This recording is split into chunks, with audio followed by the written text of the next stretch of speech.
The archives will be saved on YouTube.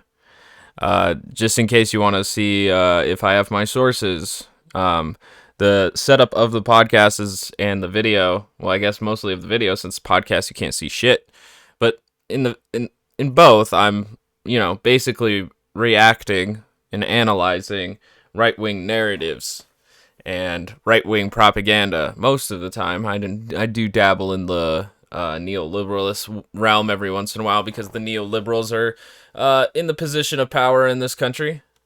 Um, but here today, I'm just going to apologize for anybody who uh, consumes this content because I am the worst. I had intended to upload this episode days ago and have not done so.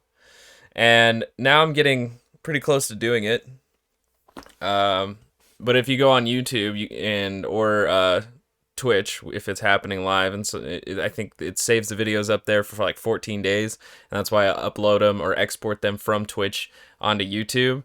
And as you can see here, I am now just adding the most recent episode that I wanted to come out, I think, on Thursday. It's Sunday. So there were some personal matters for me as to why it's coming out so late. But at the same time, and also I wanted to do a podcast the past 2 days, but those personal issues kept me from entering my cave studio. But if you look on the YouTube video, Tox News on YouTube, you can see now I am publishing the episode Disobedient Trumpers in Obama's Promised Land right now. And it makes me pretty upset because making that episode was one of my favorites. And the only thing I actually had gotten done was uploading it to YouTube. The unfortunate thing is it's not on YouTube. I didn't stream it that day. I had forgotten to stream it. And so I went to YouTube to upload it, and I thought, okay, well, I'm not going to really be able to edit this. And so it's probably just going to be demonetized because of the King Gizzard and the Lizard Wizard music. No, the video has actually been blocked by YouTube because of the King Gizzard and the Lizard Wizard music. I had originally thought that the music itself it's free of use. Like I remember, let me see here. I'll hit Google. Polygon Wanaland. It's hard to spell.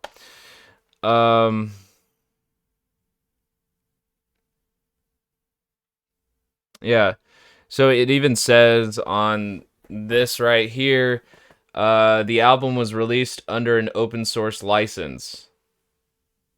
So somehow, this just has not made it to the information bubble of social media websites, such as Twitch and YouTube.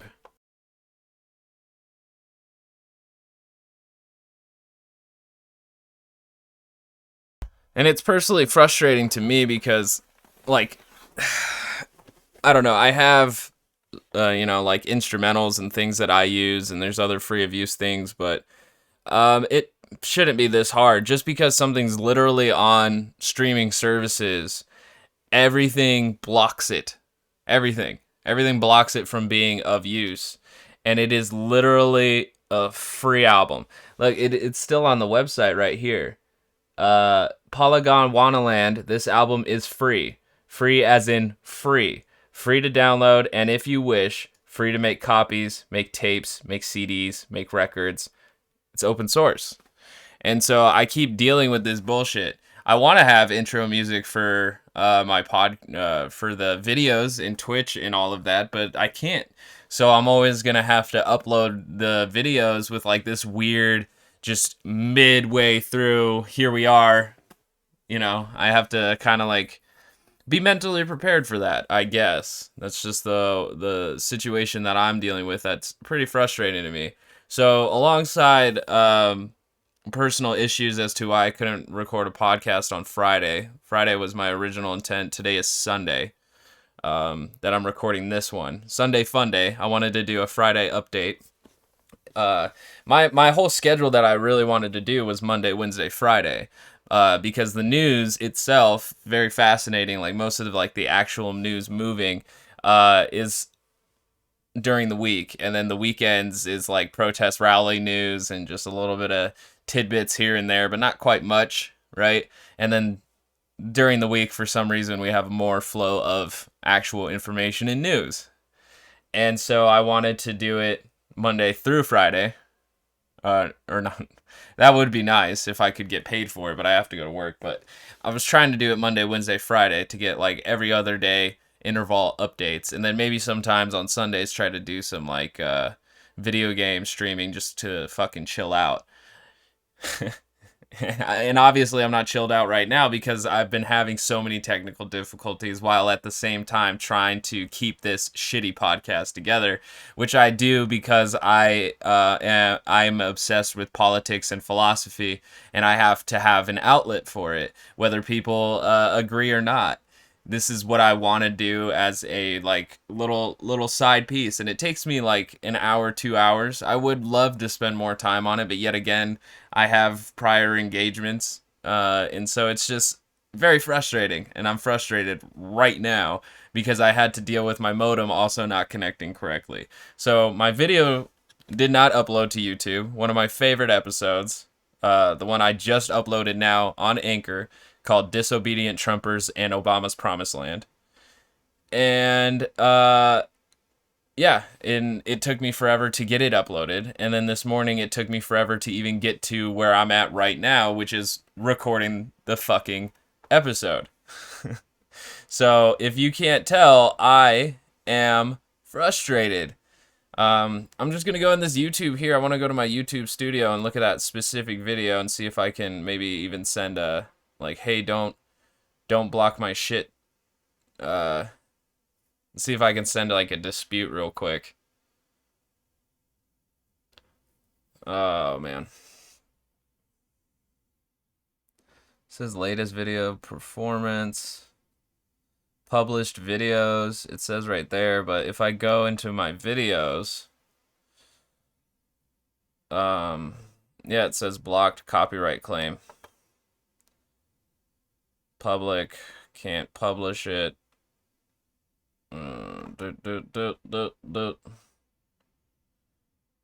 See details for why it was like in like, is it claimed oh,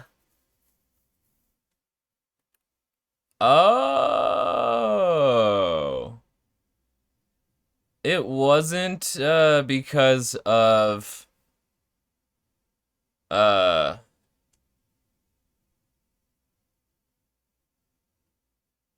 it wasn't because of Polygon Land. So I covered a segment from The Late Show with Stephen Colbert, and apparently that is a copyright claim very specific.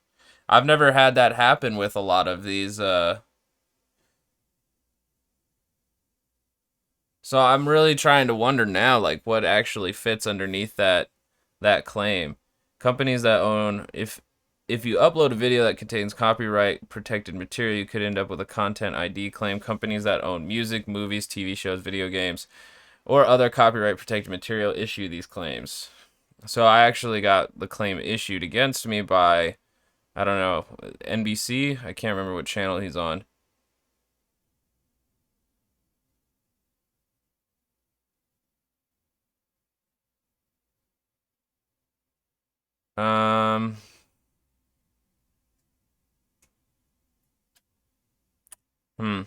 Yeah, so I mean, the video's blocked because of the Obama interview, which, you know, whatever. I guess you can't show the clip entirely, or it would be nice to know, because like at the same time I've been doing these react videos to like a bunch of videos, so and I feel like that's something that's pretty consistent throughout YouTube. Is it because that video is monetized? I need a little bit more clarification on why. specifically that one couldn't be done.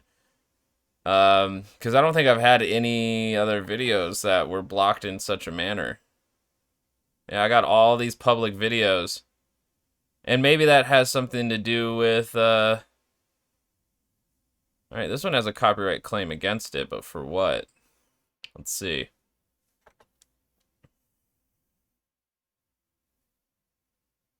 Okay, that one is music. So, and it's still viewable, it just can't be monetized. Hmm. Yeah, I gotta learn how to navigate this. So I guess like certain TV shows I can't do reactions to. So that's fascinating.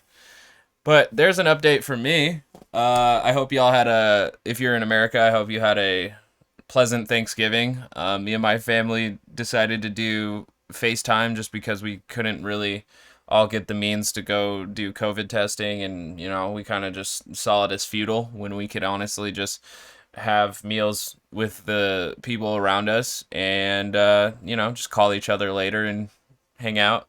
So that was pretty fun. The unfortunate thing is like one of the personal reasons why I didn't do the podcast on Friday is that my grandparents have COVID. So that's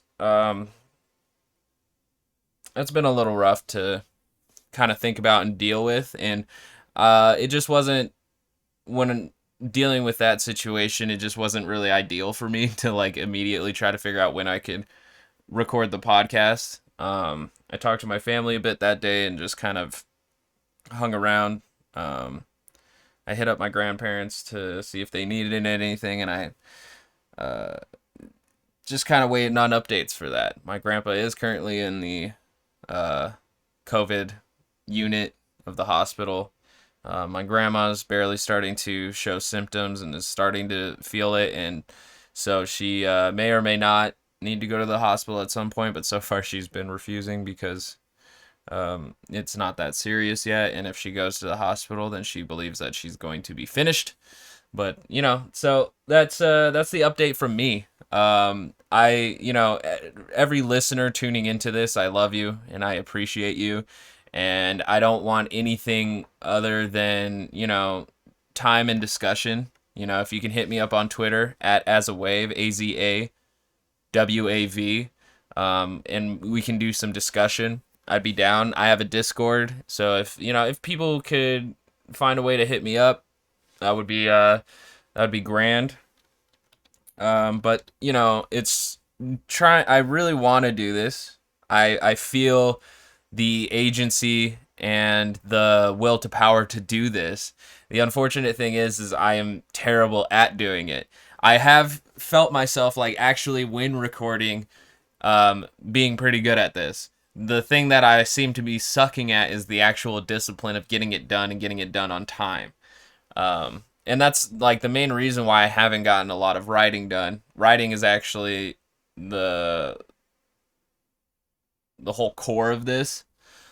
But the unfortunate thing is like that the writing actually takes much longer and well thought out, methodical thought processes than this, which is me following the thread of right wing narratives, because in America we have a political party that lives separately from the rest of reality, or at least opposing to certain beliefs of everybody else. And I guess, if you're on the right wing persuasion, you could say the same thing about me, but I'm trying to figure out how we can have the left and right brain and that not being a toxic space. But ironically, it is always going to be toxic. So Tox News is going to always be the ideal name for this podcast.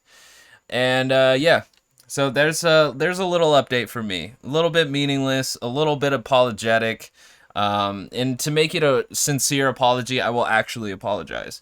To all of those who listen and view this, I am sorry that I am very bad at being punctual and disciplined with it, and also that life makes it a little bit more difficult on me.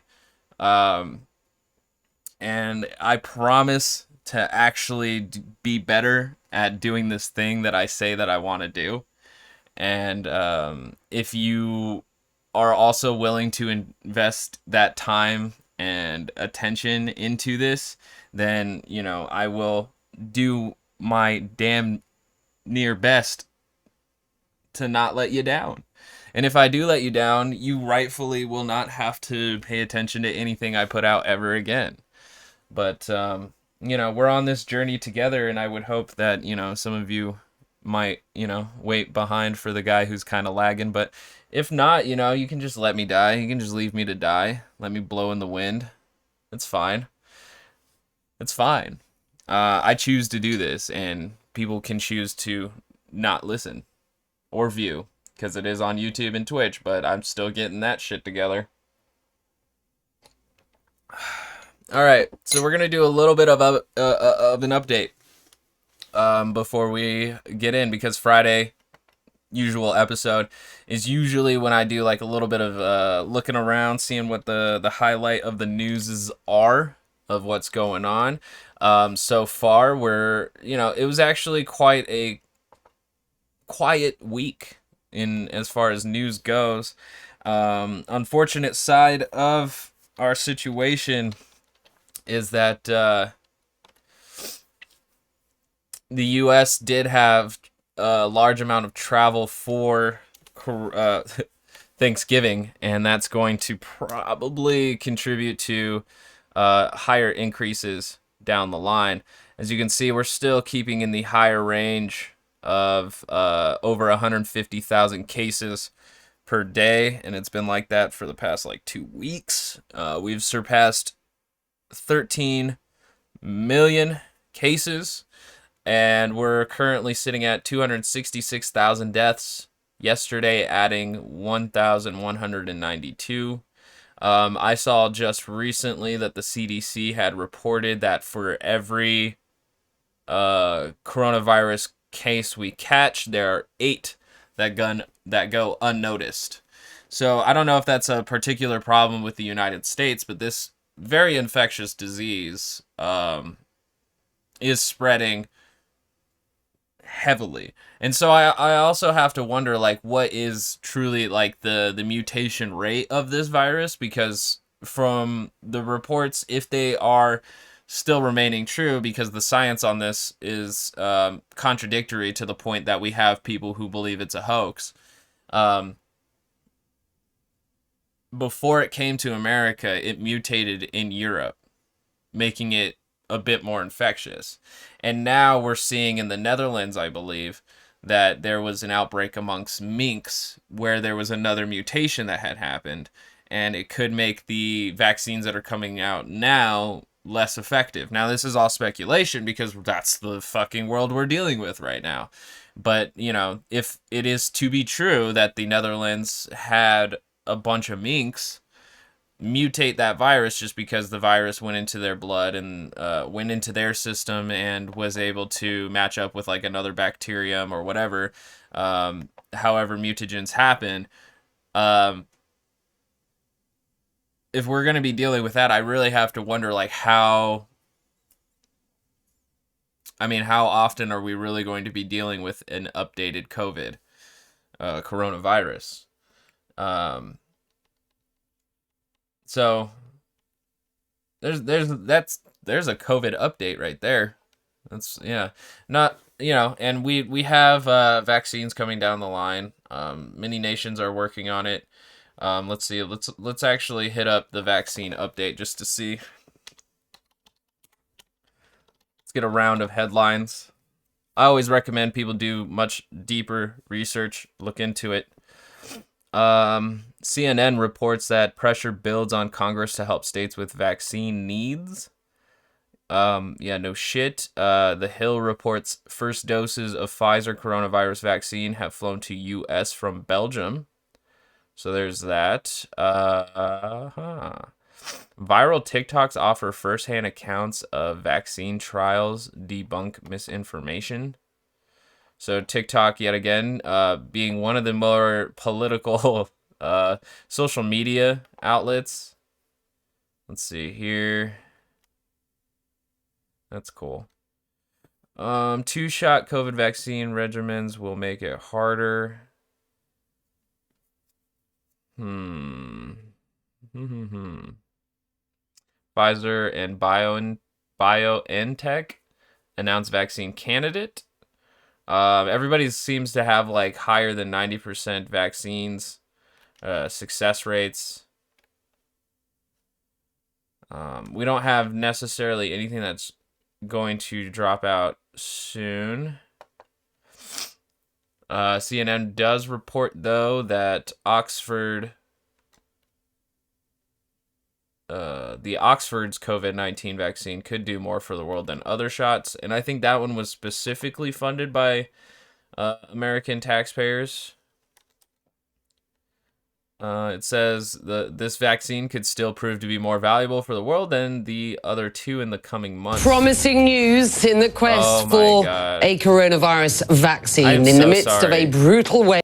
I am so sorry that like CNN would just have this video play without like any warning. Why would they not mute it and then I would choose to tune in? They literally just throw it on you and they probably scare the shit out of their older viewers like to death. Fucking I don't like that new feature that like news reports have done, is that like, hey, rather than reading the article, here's this fucking video immediately.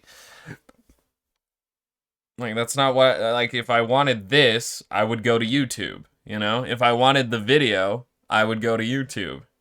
So just like, I would, honestly, that's the thing that makes Daily Wire's website better than fucking CNN's, is that Daily Wire's is muted and you can choose to tune in to that video if so chosen.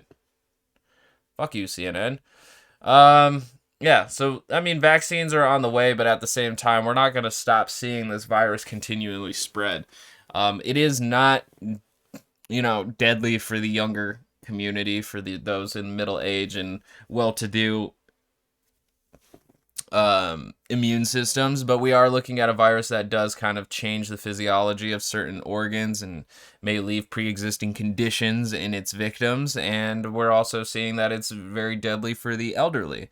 So when taking that into consideration and how infectious it is, you know, people are kind of still dealing with how they're supposed to just go on living their lives or doing the whole YOLO thing when there's this I don't know, societal consequence to enjoying one's life if done improperly. So, you know, we're going to see this into 2021. I don't know necessarily how it's really going to crack out, other than the fact that we have to take vaccines, and maybe at some point we'll be able to take our masks back off and get back to you know, live shows. But you know, the unfortunate side of this really is that we learned that a large portion of Americans are not going to want to do what they have to do to make sure that this doesn't get as bad. Or that like next time that another virus comes out, we're gonna have to deal with this yet again, of it being a hoax, of it not being as bad as everybody says it is, or that they're making it too big of a situation, or I'm not going to do such and such because of government tyranny. You know, it's we learned a lot in 2020. We learned a lot, and it mostly deals with that, like a large portion, a minority, but a large minority nonetheless, believe in conspiracy theories and the use of authoritarianism. So 2020 was definitely a reflection year of what American values kind of sit at when it comes to what people would say is right wing.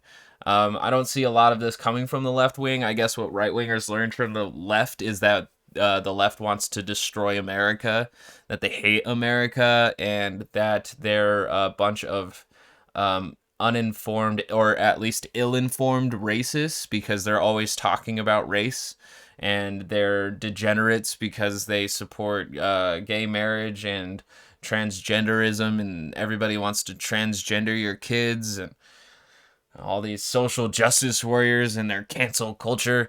Yeah, that's been 2020 in a nutshell. Is that like the worst part is that like I don't think that the right-wing narrative that like they're okay with authoritarianism and conspiracy theories, I don't think that that's half truth. I think that's actually on point. the whole fear of SJW, transgender, BLM, and the hatred of America, I feel like all of that is half truths served to the right wing so that they don't fully understand the movements going on and can't cooperate, compromise, or consider, even consider the possibilities. So that's kind of where we're at right now. And I found sort of the perfect uh, post on Reddit. Let me see. I'm gonna scroll down here. We'll come back to this video. Lockdown for public health. Let's see here. Hopefully it's not too far gone. Okay.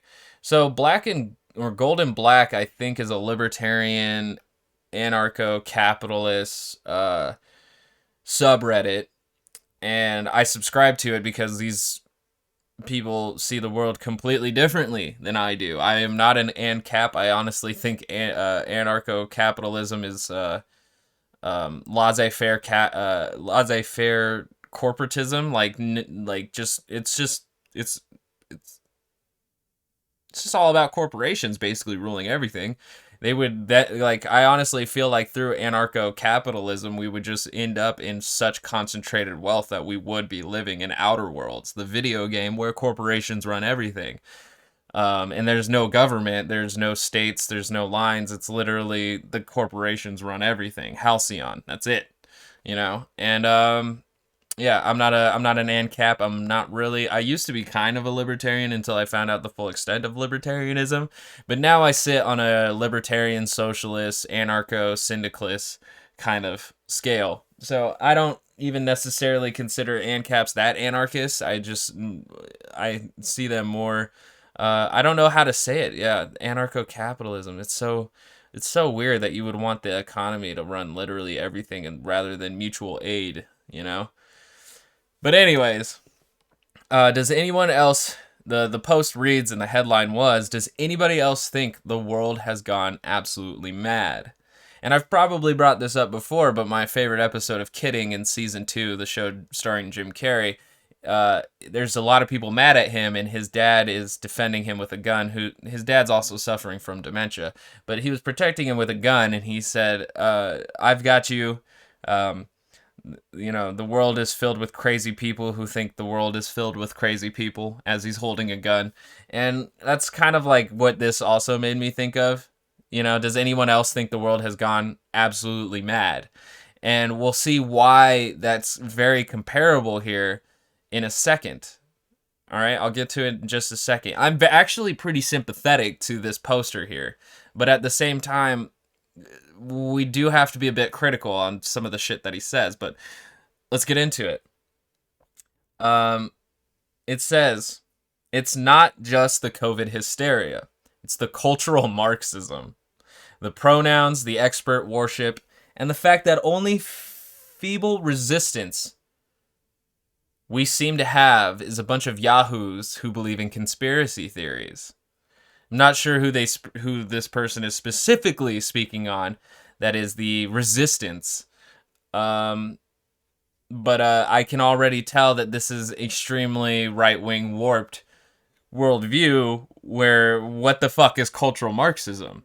Well, cultural Marxism is a term that like Jordan Peterson uses constantly to describe this like left-wing social movement that seems to also be part of the Marxist economics, and it's I can't tell if they're talking like where Marxism, which is economics, is applied to culture, or they're not really always very specific, but it fits together the two things that a lot of right-wing Americans are kind of fearful and not willing to work with, is that the cultural changes, like in America, you will hear the words culture war used pretty consistently. There are, the whole cancel culture thing feeds into that. The idea that like they're canceling all of these important people just because of their beliefs, right? Like Alex Jones, but you got the culture war mixing with that ideology war that we seem to be having all the time. which isn't true either, because I feel like socialism has been a very slow moving train in America, very slow. Like the amount of socialism we've actually adopted compared to the rest of the world, very minimum, very small, barely existing. But it's as, you know, to combine these two things, that the culture advancing, like the expansion of human rights, mixed with Marxism, which is the idea of redistribution of wealth to balance inequality issues. These two things coming together scare the shit out of ANCAPs and libertarians, because of, I mean, the Marxism thing is the ideology piece of that warfare, is that Marxism is seen as a threat to capitalism, which it is. But in my mind, Marxism seems to actually be more of that evolution from capitalism, because capitalism was able to bring unprecedented wealth to a lot of people, but it seems to now be heading in a direction where it's being concentrated into less and less hands. And so I think the balance to that is now that we have all this wealth, all these resources, and all these means to really expand, like we have the automation, right? We have, year-round fruits and vegetables, which shouldn't have been possible before.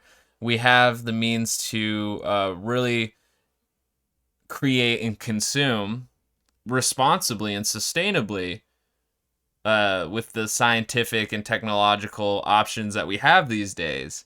So I think that capitalism could be dropped in order for Marxism, no, that's not right, shouldn't say Marxism, but socialism or communism to actually flourish, because everything we need is capable.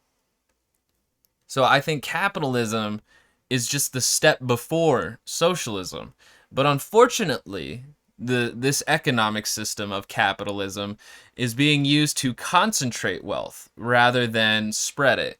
Now, we could argue whether or not it's been that way for the entire time. Probably has.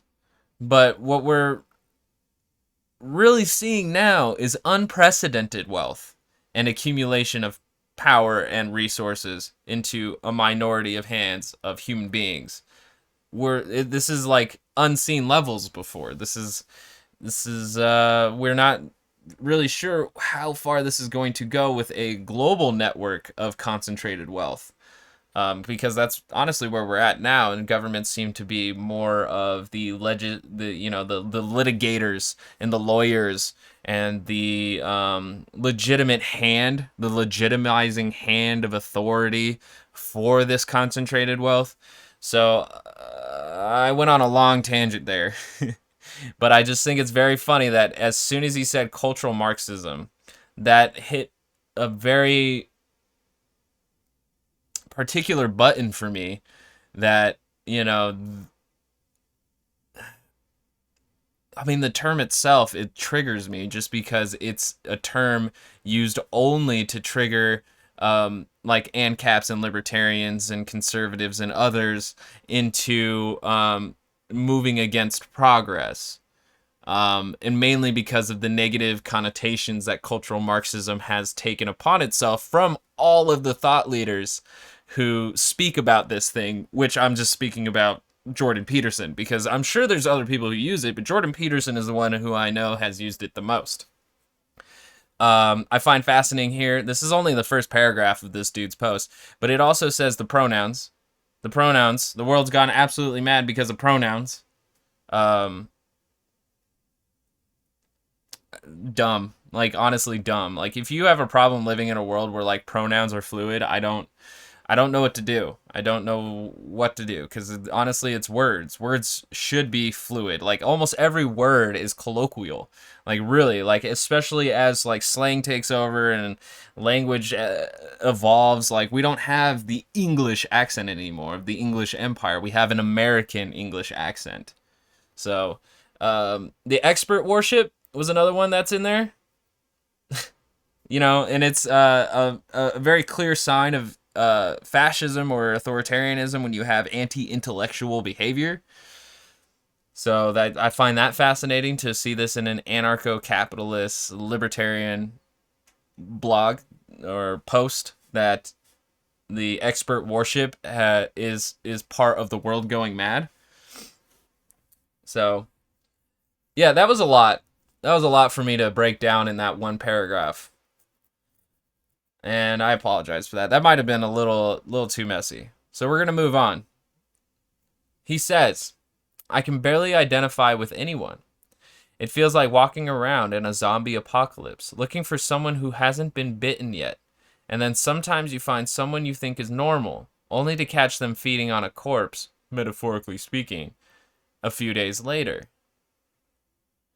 It's not simply that I disagree with the zombies, as though they want a tax rate of 20% and I want 10%. No, it's that I can't understand them at all. I have no idea what goes through the mind of someone who puts he/him on his profile when he's been a man in his entire life. I have no idea why people think smashing windows with bricks helps with racism. I don't know how you can claim you want bigger government while also opposing police brutality. I don't understand any of it. It makes absolutely no sense. Maybe it's designed not to make any sense. I pay more attention to this than anyone I know, and I'm the most lost of anyone I know. I just think a lot of this is pretty telling of how right-wing propaganda can really affect people. Because from what I can tell, because he cannot understand these issues that seem to be coming from zombies, aka the left, he isn't speaking to anybody on the left. He doesn't have friends that have beliefs that are different from his. He doesn't have conversations that are outside of the right-wing propaganda echo chamber. He only has those pundits, those talking heads, those thought leaders telling him what other people believe and why they believe it. And that's why he doesn't understand them.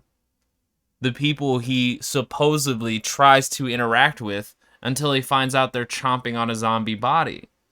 Because if you honestly have conversations with people, you can ask them why.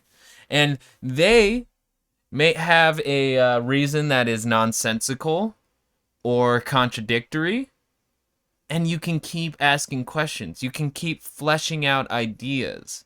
But if you're hearing the same as I do from Crowder, from Ben Shapiro, from Jordan Peterson, from all of them, if you continue to hear the same thing from all of these talking heads, you are not going to leave your information bubble, and you will not feel compassion and empathy for anybody else. If you watch Ben Shapiro's videos long enough, you will honestly hear him speak of leftists as despicable people for the simple crime of having different beliefs. I get it. They may seem some of the left's beliefs as dangerous. The left sees that as the same of the right. But that also has a much deeper problem in the fabric of the society, that's how the conversation begins. We need to figure out really how the left and the right can have the conversation as one brain, and that neither has to die for the other to succeed. But the unfortunate thing is that in the agenda, especially from what I can see in the Republicans, is to move to an autocracy, to move into authoritarianism. And they've been doing it step by step, especially with the unitary executive theory, which is the belief with Article 2 of the Constitution that the president can do whatever the fuck they want, and that the executive branch has, and the president has in full control of the executive branch. And it bypasses the certain checks and balances that we have in our government. Why do you think we've been in 7 different countries with soldiers and drone strikes, and yet have not declared war congressionally? That's Article 2.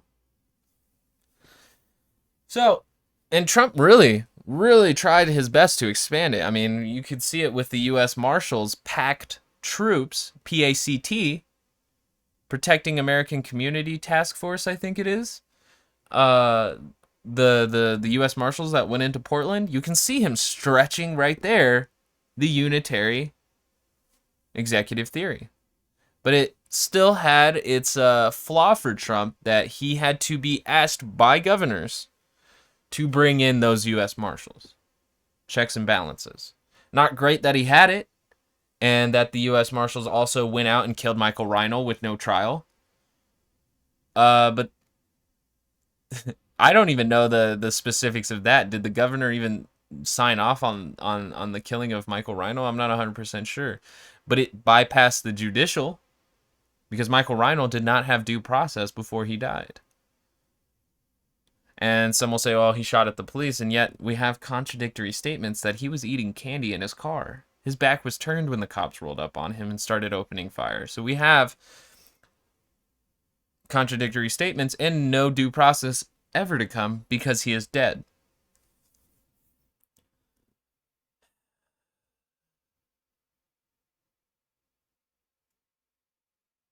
I'm just letting it breathe while I collect my thoughts here, because I went on a bit of a tangent there.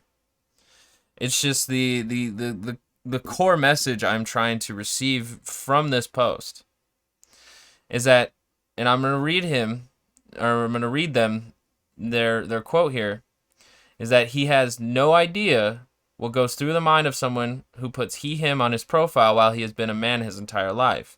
He has no idea why people think smashing windows with bricks helps with racism, and he doesn't know how people can claim they want bigger government while also opposing police brutality.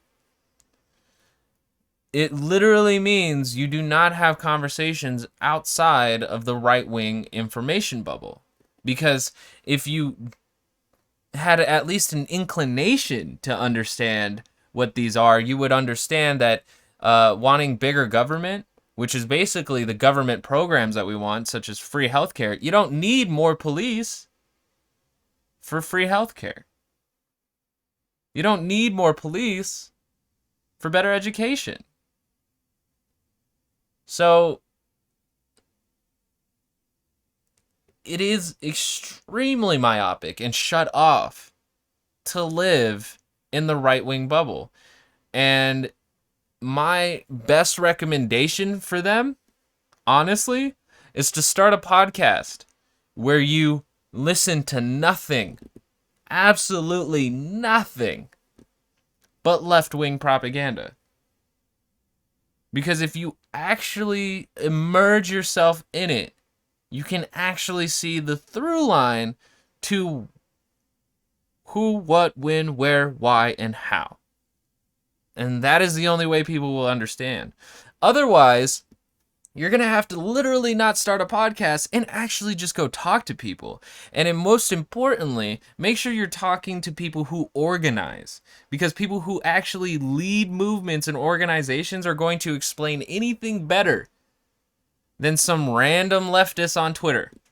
Because most of us on Twitter are just there for the clout, for the likes, for the interaction, not so much of the actual substance of making a change in the country, but just kind of talking about it and kind of dicking around about it. That's what Twitter's for. It's not actually, and Reddit, it's not actually for the planting of the seed that grows into the tree.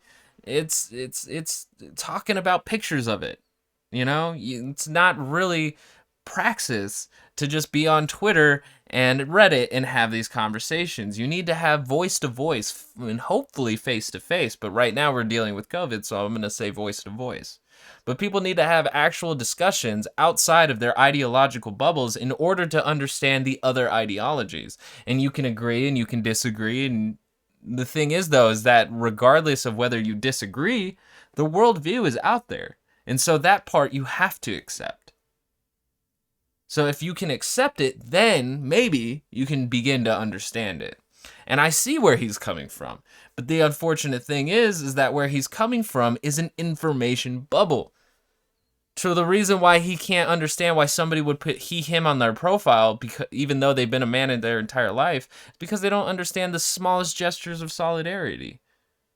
is that I am constantly surrounded by transgendered people, and I am willing to show them that I too will just put my pronouns out there to participate, to be one with them. I don't really ever think it's that important. If you go to my Twitter profile, I don't have them. Because honestly, like, anybody can call me whatever pronouns they want. Honestly, it wouldn't hurt me. It wouldn't hurt me at all. But for other people, for other people, identity,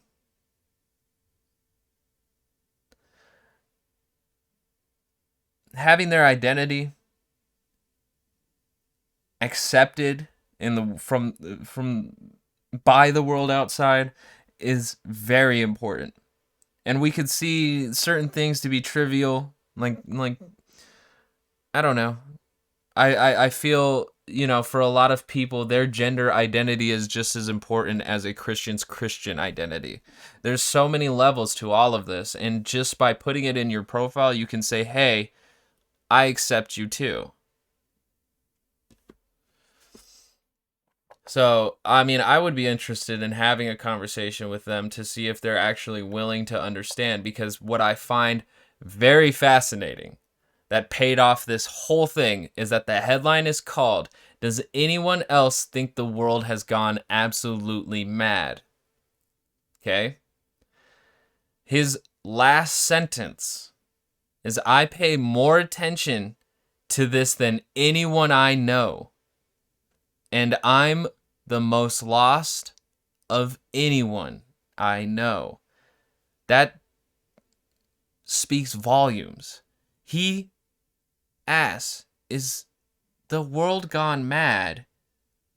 And then at the end admits he's lost.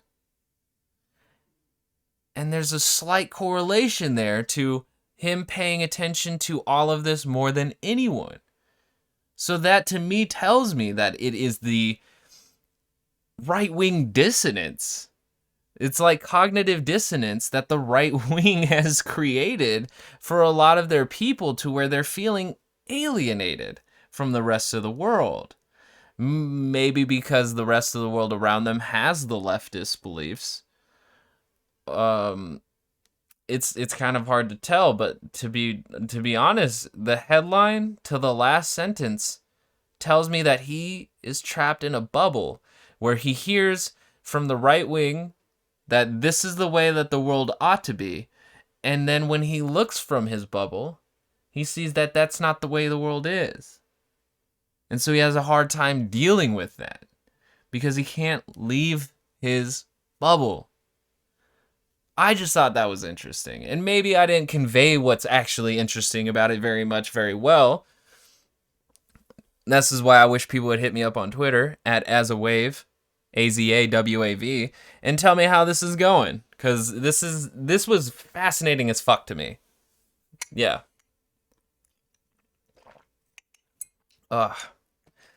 Unfortunately, nobody in the chat to respond to it either, but if I scroll down here, let's see. The first highest comment rated is, "Let the dweebs spin their wheels. In the meantime, make money, take care of your kin, read books, lift weights, and be ready for the fight when the time comes. Enjoy your life. It's like lemon juice in their eyes." The first and top response is, just do you, boo-boo. Just do you. And the unfortunate thing is that that I feel like in the end that would mean that they can't pay attention to any of this. They would have to spend all of their time making money, taking care of their kin, reading books, lifting weights, and being ready to fight when the time comes, but not paying attention to these political things, which I find fascinating to him, which is the most important, which is the pronouns, destruction of property, and bigger government.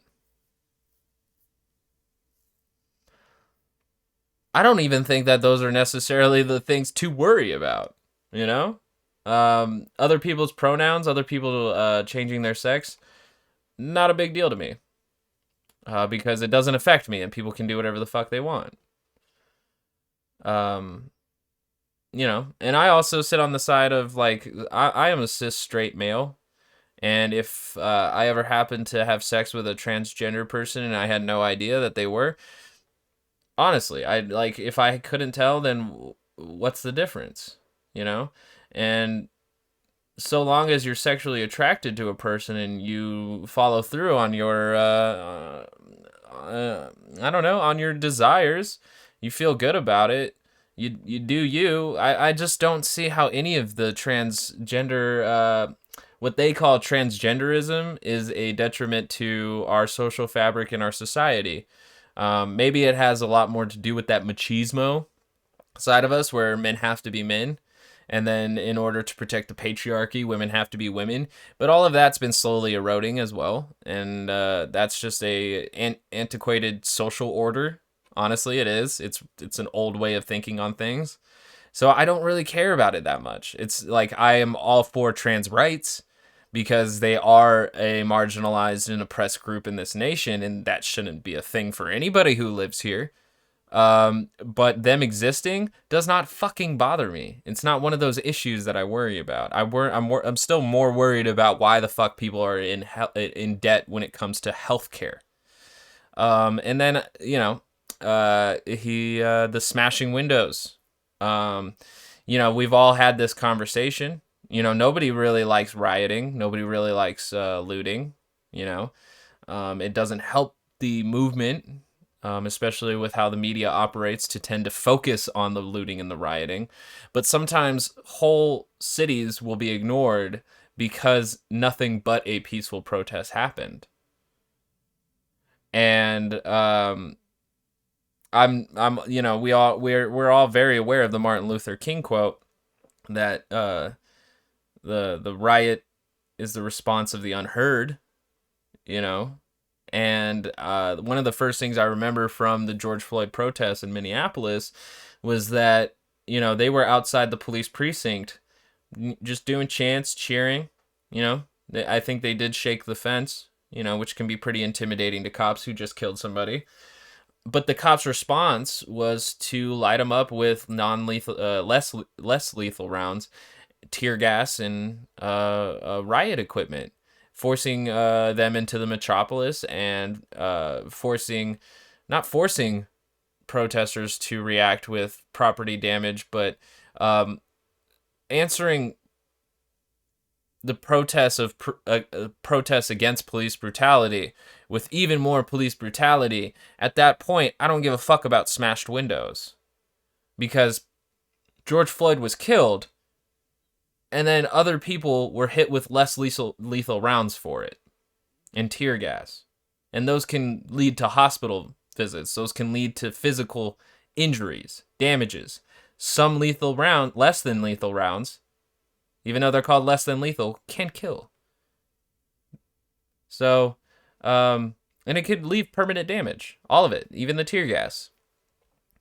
So when it comes to that, yet again, it's just like everything, his three major issues here just sit at the mainstream of right-wing propaganda.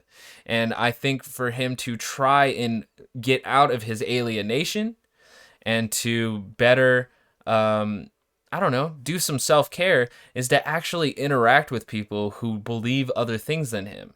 And don't take it in an aggressive manner or in a win-lose dichotomy, but simply in a place of understanding and trying to understand.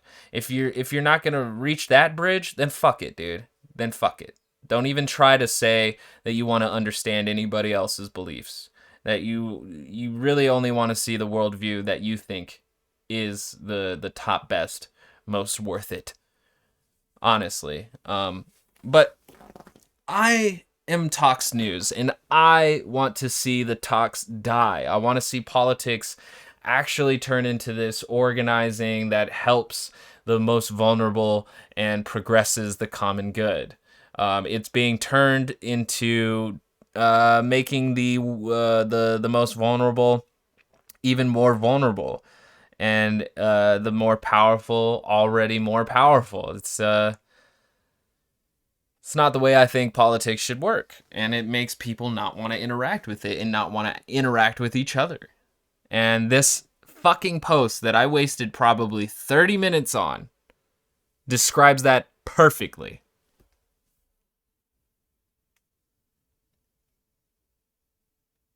That was on the Gold and Black subreddit. So now we're going to get into what I usually do in this podcast, which is right-wing narrative threading. So in that same subreddit, I had seen a video. Oh yeah, Popular Front, which is funny because, you know, I'm left. I'm a leftist, and I'm very well aware of Jake Hanrahan in Popular Front. He dropped a video this week about the illegal 3D printed guns in Europe. Great documentary, and of course it is in this subreddit. So we all enjoy Popular Front. You know, there's one brick laid into the bridge of civil discussion. Let's see here. Yep. All right, here's the video. Libertarian rants. Says lockdown for public health or... So tens of thousands of businesses are dead or dying. What is it called? Lockdown for public health, or if it saves one life, is hogwash. People are out of work. Children are becoming more and more food insecure or malnourished. Mental health is deteriorating on a national scale. Suicides are way up. Alcoholism, drug abuse, spousal abuse, all way up. Other illnesses being left up. And the only way to fix all of this is for everybody to just go back to work. It's just, you know, if everybody was working, all of these problems would be solved. None of these problems existed before lockdowns and COVID. All right, I'm just fucking around. All of these things existed before COVID, but just like everything else that COVID interacts with, it's exacerbated. On top of the fact that we had the exacerbator in chief, the president, Donald Trump, who allowed the virus to get as worse as it, or as bad as it is.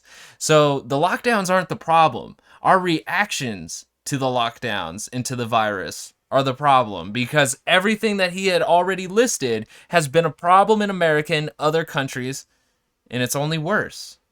Work, jobs, that's not just going to fix everything. That's actually how we got here. Capitalism. Diseases who are scared to death of going to the hospital die from something that was preventable because of the hysteria brought on by the media and probably their neighbors as well. That doesn't make any sense. People don't die in the hospital from lack of care because of hysteria. They're dying in the hospital because there's not enough hospital beds, because we have over 150,000 cases per fucking day. And for every one case that is counted, 8 go unnoticed. All right. The children who are now terrified to hug people in their families if they haven't been around them for any extended period of time, who knows what kind of lasting scars that'll leave on their psyche. But no, none of that matters. In Canada, a restaurant owner was arrested for defying lockdown orders and defying a ban on indoor dining. Now, what's the reasoning for this? Well, of course, we hear that it's for public health, and if it saves one life, it's worth it. Even though I don't hear them concern themselves at all with all the things I just mentioned before. This is nonsense. And here's the thing, too, as a leftist, and I'm further left than liberal, way further left than liberal. I don't think I still have the picture of my political compass. But no, we've, like I just said, all of these issues have been, except for like the very last ones about hugging your family members and the deaths, the unnecessary deaths. Everything before that, the starvation, the poverty, the abuse, all of that existed before COVID.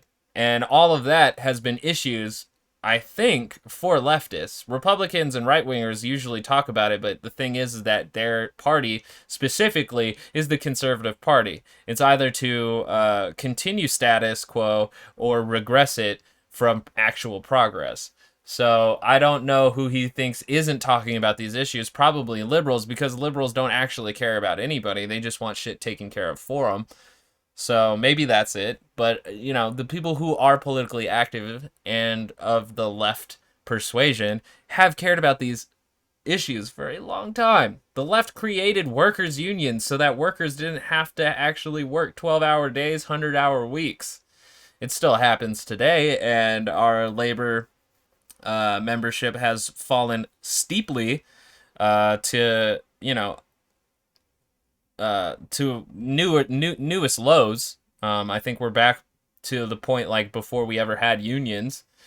Honestly, it feels like it. We have historically low union membership right now, but back in the day, like all of this has always been leftist issues, whether it's been poverty, homelessness, you know, medical debt, what have you. These have always been on the minds of leftists. And the people who say these types of things, that they're concerned with public health, or if... And this is like kind of that thing I'm talking about is that you have a right-winger saying what other people do or don't believe for him. The reason why I did it just before is because I am literally doing it with people. We are watching the same video. We're watching the same material. I don't take anything out of context. I don't pull anything out of anywhere. We watch the whole videos. We hear the whole discussion. We hear all of it. And we break it down. If it saves one life, they don't really believe that at all. Despite the if it saves one life argument being terrible, we could flip it right back on them.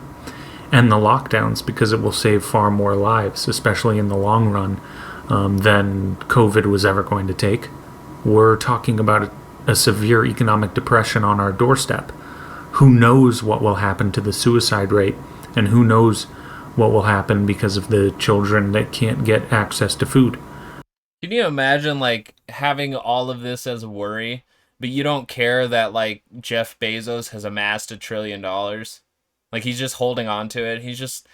There's millions of Americans and thousands of Americans who are hoarding and hiding their money that could go into the resources of feeding those kids, suicide prevention, all of that. You know, ensuring that businesses don't have, or people don't have to go, if it's not essential work, especially if it's not essential work, people don't have to go in and they can get paid to stay home. But no, we're much cooler with everybody who is just hoarding and holding on their money that is in the millions to trillions of dollars. So, yeah, I'm glad that's not part of the issue. That is far more dangerous than a disease with a 99.9+% survival rate. A disease where some good advice would suffice. I don't think it's 99.9%. I mean, hey, the vast majority of you will be fine. You probably won't even know it if... And my favorite part is like, you're gonna be fine. It's like, oh, thank God. And it's, you know, there's that, but it's like, but what about grandma down the street? What about that old person you pass at the grocery store? You know, you're going to be fine. Don't worry about you. You will be fine. But what about everybody else? You know, the people who have asthma, the people who have pre-existing conditions that are vulnerable to this. And it just, you know, yet again speaks, you know, volumes. It speaks volumes of, like, what the ideology itself believes. Let's see. All right, I was going to look at this graph. Oh, my God. All right, so COVID-19 death rates in U.S. by age. You see a 0% from the ages of 0 to 19. You see 0.1% for 20 to 44, 45 to 54 as a 0.4%. That's not necessarily what I want. I don't want death rate. I want survival rate.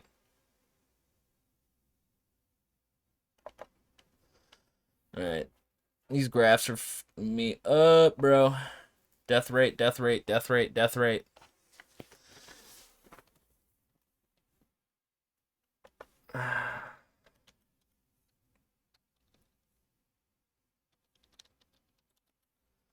percentage. Let's see. Mortality rate. All right. The fuck is that? Daily change. All right. This is really frustrating. 98% does COVID-19. That's July 16th. Oh my god. All right, so USA Today reports it's misleading to say that COVID-19 has a 98% survival rate. But like yet again, it's not just easier to find here. So I guess you just have to take the mortality rate and run with it from there, which is I think like 3 or 4%. All right, whatever. But yeah, the argument that, you know, you'll be fine is not a great one, just because it's very selfish, and I couldn't, you know, expect anything more from a channel called Libertarian Rants, where probably Ayn Rand is one of the top recommendations of reads. If you get it, and if you're over 70 years old, you're still likely going to be okay, but if you don't want to risk it, avoid crowds, eat well, exercise, take some vitamins to boost your immune system. My grandparents did that. Still caught it. And we're not really 100% sure where, because it could have just been at the grocery store. It could have been from other family members, possibly. I was worried that when these schools opened up, that the grandchildren would probably go see him and give it to him. And, you know, I can't know for 100% sure, because I wasn't there all the time, whether or not any of their great-grandkids had spread it to them. So, I don't know. We don't know. We don't know where it came from, but they got infected, and now they're battling it. Sanitize your hands, don't touch your face, and it's highly probable that you'll be just fine. That advice could go a long way, but I'm really hoping that my grandparents pull through it. I'm really hoping so, but I'm still pretty worried. And I think I'm allowed to be worried. Advice do you give to someone whose child is losing weight because the parent just lost their job or can't find a job because all the businesses are shuttered up? If the police were as good at hauling in people can only have money so long as they work food than they are at hauling off people, I'd be less worried. But that obviously isn't the case. They need to take people like this away for public health, and if it saves one life, then it's worth it. That's sarcasm, by the way. Well, this is why that's nonsense. This is not about saving lives. This is about controlling people's lives, and I can prove it because there are too many things we don't do that could save lives. I don't think people understand like how much work actually controls your lives. It's like it's you know, you have to be there at a certain time, you have to dress a certain way, you have to say certain things, you have a boss. You know, it's just like there's so many levels to it that it's very fascinating to me that we still have the idea that work is freedom when work is like inherently authoritarian. Like every bit of that hierarchy just so authoritarian. It's very phenomenal. And we have very few workers co-ops in America, and then also too you have very few businesses that aren't going to micromanage you to the point of fascism. You know what I'm saying? So it's just like the structure of American businesses for the most part are authoritarian, and it's very fascinating that we still throw out this idea that work is freedom because in the lockdown era people are suffering because of the lockdowns and the lack of work, when in reality we still don't have a lack of resources or a lack of money. You know, it's I'm not saying it's manufactured, but it's just like it's kind of deceitful to blame the lockdowns when, like I said, there's people hoarding tons of money, tons of resources, and they're just holding on to it for their own sake. So I think like COVID, honestly, in a more enlightened society, wouldn't have been that perfect time to slide into mutual aid because of the severity of the infection and the death rates of older people. But we don't want to restructure how our economy works and how wealth is redistributed, because we're going to get over this eventually, and then we'll get back to business as normal. Probably, most likely, I don't know. Banning pool. Or we're actually we entered into the time of necrocapitalism where we profit off of death and suffering more than ever because that's where the money be. That's the unfortunate side of capitalism, is it goes where the money is. And if it goes into death and destruction, then that's where it's going to go. It makes money. Pools at homes would immediately save the lives of several thousand children each year in the US. If someone tells you you're putting lives at risk for disobeying our politicians, just ask them if they've ever advocated for banning backyard swimming pools. If not, just ask them how many dead kids would it take for you to give up your fun in the sun. And banning backyard pools won't even have a drastic effect on the economy or the livelihoods of too many people. So there's some bonus points there. What? I'm really confused. Is the pool the lockdown? No, the pool's having fun. Okay, so banning pools because kids are drowning when they're trying to have fun. That's the thing, though, is that, like, if the pool is not is the fun, right? Is like going out, having a drink, or going to work and like spreading the virus, not doing the lockdown. That's the pool, right? Well, it doesn't just drown your kid, it also drowns the neighbor's kid. And then it also drowns that neighbor's kid's grandma. And then it drowns the grandma's nurse assistant.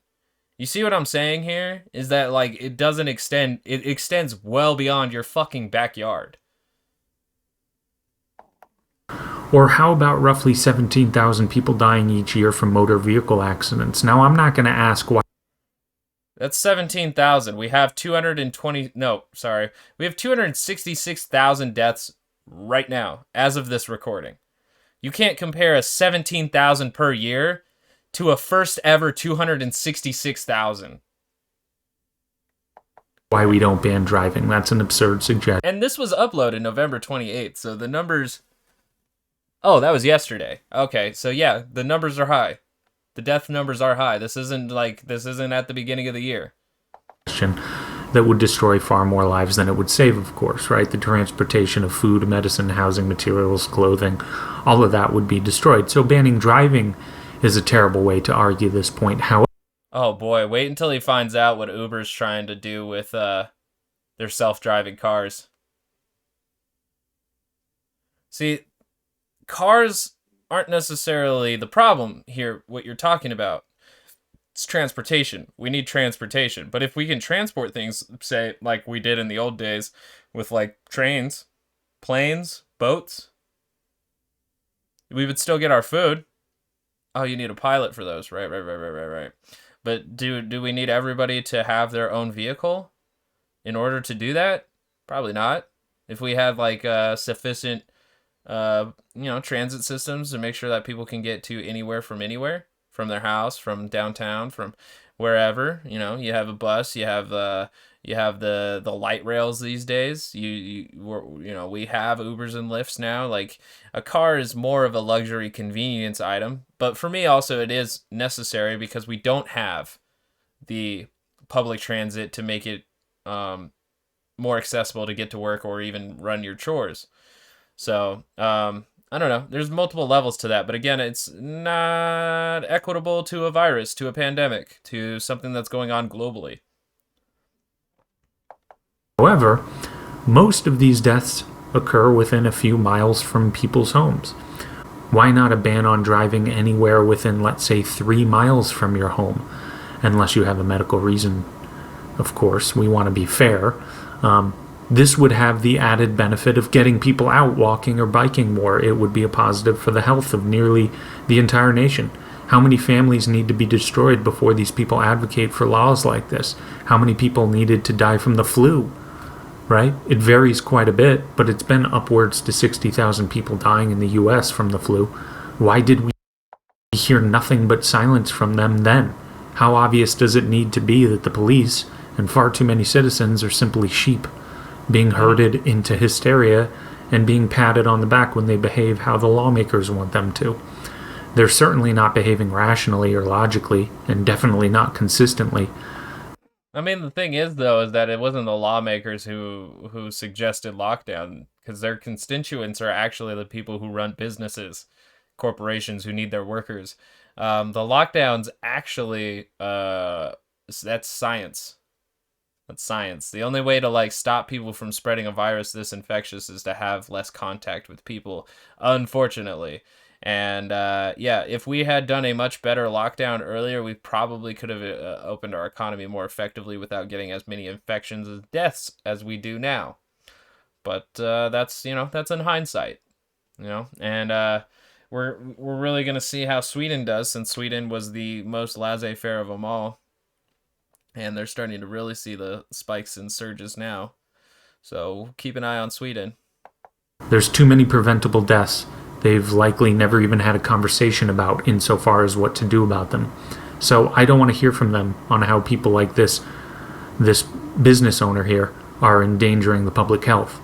They endanger far more people than COVID ever could by their continued support of these tyrannical politicians. They would bomb an orchard and point to one tree still standing while proclaiming they didn't do anything wrong because, hey, look at that tree. I don't know how that, I guess that's if it saves one life, but I don't know how that's applicable to this situation. But that's all for now. Like and subscribe. Take it easy. All right. Yep. So, I mean, the thing is, though, is that, like, he's aware that there's systemic issues, but it's just, like, again, it's misdirected into really defiance against what was supposed to be the People's Union, aka the government. So if we could, like, redirect the government into being actually useful for the 99% and not just the 1%, Bernie Sanders, you know, then maybe we wouldn't be seeing these kind of issues being exacerbated. But our government isn't for the 99%. It placates the 99% while serving the 1% when it should be the other way around.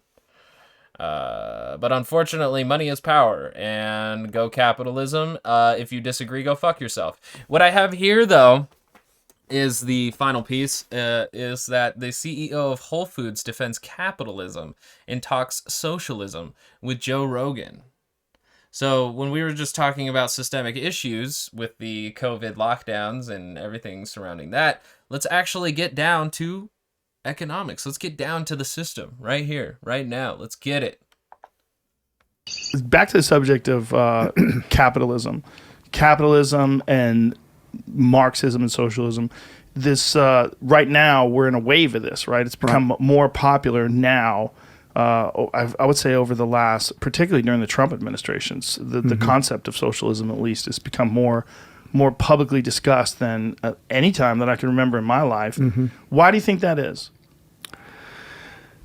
I think it's because the generation that's coming up is, I mean, you have to understand the academic community is I always say the intellectuals have always been the enemy of business, enemy of, certainly the enemy of capitalism. What the fuck? Why would you say that? Intellectuals have been the enemy of business and capitalism? Why the fuck would you say that? People who come up with theories and philosophy and understanding of the world, they are the enemies of business and capitalism, which, like, okay, so if business and capitalism is anti-intellectual, fuck that. Like, did you just admit that for capitalism and business to continue greatly, we would have to live in an idiocracy? Like, for real? Did you just admit that? For real? 45 seconds into this? Why is that? I think because in a market society, which has been rare in history, we haven't mostly had market societies, but they're not very important in a market society. The intellectuals aren't very important? Generally not as important, no. But aren't they the ones that inspire the minds of the people that create and maybe innovate in the industry? They don't have the same social status that the entrepreneurs have. Elon Musk. Yeah, dude, because they have all the fucking money.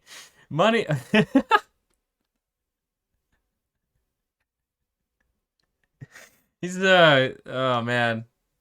That's not social capital, that's capitally social. Musk or Steve Jobs or Jeff Bezos. So you think it's an ego issue? The social status issue? Think about it this way. If you're going to school, okay, and the people that end up teaching in the universities were always the smartest kids in the school generally, and they did well in school. I mean, smart in terms of doing well in school. And they go on to college, and then they go and get a PhD, and then they that's all they've known is school. That's been their universe, right? And they excelled at it. And they were smarter than the other kids in school. And now these other kids, they go to college and they get a degree in business, and they're in a fraternity, and they make a lot of friends and relationships, and they make more money than the intellectuals do. And that seems like that's see again, but like, yeah, that's the height of a market society. If we had a I don't know, let's just say hypothetically, that like we lived in a philosophical society where philosophy was the highest traded good. You know, we all had our food, we all had housing, we all had our needs met, but you would pay people for philosophical talks, and you would pay people exuberant amount of money, or I guess resources or social status to just know things. If we put that at the height of our society, then we wouldn't be focused on CEOs and entrepreneurs, obviously. But we live in a market society, like he said, where making money is more important than actual knowledge, right? Then of course those people are going to be higher status. Of course those people are going to be of the top tier of that society, because that society says all you need is most money. No shit. completely unfair. It's an unjust world that the less smart people are making more money than the smart people do, and they have more status in the society. And I think that's underlying it is a resentment or an envy of a society that doesn't judge them to be as important as they judge themselves. That's interesting, but I think it's a very flawed perspective. And first of all, the term smart is a weird term. I said smart in terms of school. Mm-hmm. I didn't say in terms of street smarts or ability to do things, to connect with people. There's emotional intelligence. I'm merely saying they're good at taking tests, writing papers, abstracting thoughts, essentially. Yeah, but this is what I'm saying. That, just the term smart, it's almost like, the problem is it's like a blanket term, right? It's like drugs. You know, like it applies to a bunch of different things that don't necessarily seem to be related. But the people that are interested in that, pursue that. The fact that they can't understand that there's an like Elon Musk is a great example. If you don't think Elon Musk is intelligent, you're either you're not very intelligent yourself. If you don't think Elon Musk is intelligent. You're delusional, or you're a liar, or you're in denial. Right. It's one of those things. There's something wrong with the way you think. He's clearly intelligent, but there's people that call him a fool, and that like the guy's. I like how he swapped out the word smart for intelligent. Like as if that fixed the fucking problem or the crux of the issue. You know, I don't want to get into it because I have like a bit of alchemist hermetic beliefs that all is intelligence, but you know, we have varying degrees of it, and the thought processes that we seem to value and encourage in this society is the one that makes money. And that's why Elon Musk is being talked about as if he is intelligent. You know, he has done a lot of business ventures, some positive, some negative, but because he is the second richest person in the world, if I'm not mistaken, or at least in America, behind Bezos, he is anointed to a very, very, very high status. And that's because making money is the name of the game. So regardless of how much he actually understands of, say, political issues or the engineering that goes behind SpaceX or Tesla, that's irrelevant because he's made such a fuck ton of money. Honestly, like his contribution to Tesla or SpaceX on a scientific level is meaningless because of his name and social status being at the top of that. And it makes everybody who actually intellectually knows what they're doing, because they went to school and they went to understand the knowledge to use all of that, that is less important than the figurehead who actually shows up on the talk shows. Running like 4 different businesses simultaneously, they're all successful, and he's innovating with when it comes to space travel in a way that you would assume that someone have to dedicate most of their life just singularly to that task, to be able to figure out past NASA how to shoot a rocket up into space and have it land, right, and then reuse it. No one's been able to do that besides him, or up until he did it. And I think Jeff Bezos' company is doing the same thing too now. Blue Origin. Yeah. So it's almost like you don't need Elon Musk, but you need a team of fucking engineers and scientists. And also like history, because we wouldn't, like, Elon Musk and his team wouldn't have anything if NASA hadn't landed on the moon in the 1960s. So, you know, I think even more telling to this is that we don't necessarily even, I don't know, understand like intellectualism at all. I don't know. I kind of got lost in the conversation here, but like it makes it very obvious that the people that we highlight are usually those who have the most amount of money and can do the most amount of public appearances, while everybody else falls by the wayside, no matter what their contribution was, because Elon Musk is the figurehead of SpaceX and Jeff Bezos is the head of Blue Balls or Blue Jet or whatever the fuck it's called. Yeah, they're obviously two of the great entrepreneurs of. I think he just said it. Yeah, too. Now he did it, and I think Jeff Bezos' company is doing the same thing. Yeah, too. Now Blue Origin. Yeah, Blue Origin. They're obviously two of the great entrepreneurs of this particular era.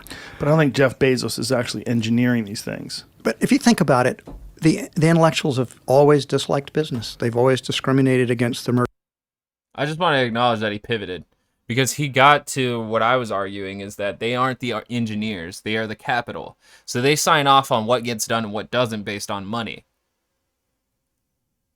And that is the peak of intellectualism for the CEO of Whole Foods and other capitalists, most likely. Merchant classes, the Jews in the West, Chinese in the East. There's really been no historical period where intellectuals praised business. Maybe a little bit around the time of Adam Smith, up until probably Ricardo and Malthus wrote in the early 19th century. Because Adam Smith was a fucking economist, man. Like, no shit. He was an economist who also was a capitalist. And, you know, when you have that combination, like you have, people, I think like most people who get like a marketing and economics degree actually come out capitalists, and it's because they're very into the existing power structure. You know, not a lot of people get into that stuff and turn into Richard Wolff. Well, really, there's a smaller number of people who get into economics and become Richard Wolff. For the most part, business people have been seen, they're disruptive. They change things. They upset the status quo. They innovate. Well, a lot of people don't like innovations. It's threatening. It changes social status. It changes wealth relationships. Is he saying business people innovate? I gotta rewind it. I'm sorry. Business people have been seen, they're disruptive. They change things. They upset the status quo. They innovate. Well, a lot of people don't like innovations. It's threatening. It changes social status. It changes wealth relationships. That it's almost like capitalism is like a genie that got out of the bottle, and they're trying very hard to stuff the genie back in the bottle as much. Wait, is it the business people that innovate and the intellectuals don't like them, or is it the intellectuals who innovate? I got really confused on who he was talking about there. I still am, and I might just have to move on, but like, we're not trying to put capitalism back in a genie's lamp to where like, oh, maybe we'll pop it out again. It's like, no, we're trying to like free the genie, you know, take the shackles off so that the genie's, I don't know. That's a dumb metaphor. It's just a dumb metaphor, and it only works for his argument, because what we're trying to put it back in so we can go back to feudalism. The fuck are you talking about? Much as they can. I agree with Vosh, is that we should transcend capitalism and move into market socialism. Do your research on that. Not going to do it here. And I think if you think about it that way, you'll understand we're never going to win the intellectuals over. I mean, I speak in universities all the time, and the students, I'm an entrepreneur, I self-identify that way.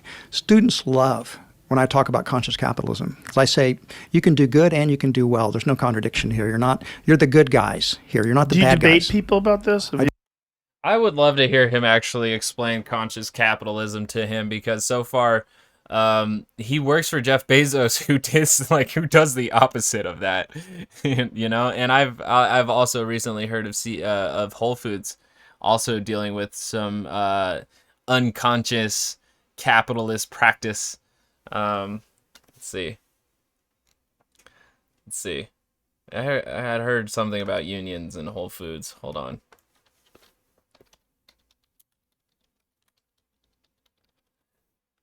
Oh yeah, and then my two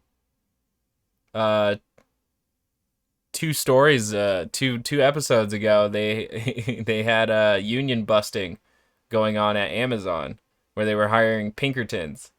So the Whole Foods, being a now owned by Amazon, is under the same scrutiny. But April 20th, 2020, Whole Foods is reportedly using heat map. Whole Foods is reportedly using a heat map to track stores at risk of unionization. Yep. Very conscious capitalism right there. Not allowing your workers to unionize to have better bargaining power. Another headline here says, Whole Foods union busting is one example of rotten way the grocery chain treats its workers. And who are we listening to but the CEO of Whole Foods, who signs off on these things? So they're moving to unionize, which, we're starting to see the reemergence of unions, hopefully taking, widespread action. But it's very fascinating to me that this guy is saying that he talks about conscious capitalism and is anti-union.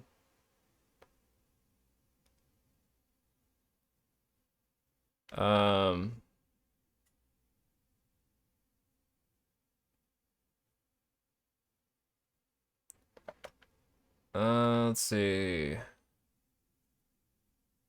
Oh yeah, Whole Foods warns customers of turkey quality issue on Thanksgiving morning.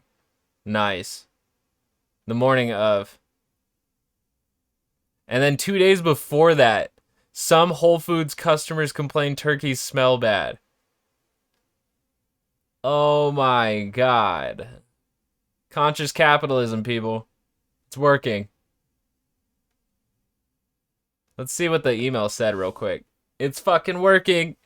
We're so conscious and capitalist. We're unstoppable. We cannot be stopped making such conscious money. Let's see. A small number of fresh market turkeys that were purchased from Whole Foods did not meet our high expectations for quality, the letter from Amazon customer service said. The note stressed there was no known food safety or health risk for any of the turkeys, but still, its recipient would be given a $50 Amazon gift card credited to their account.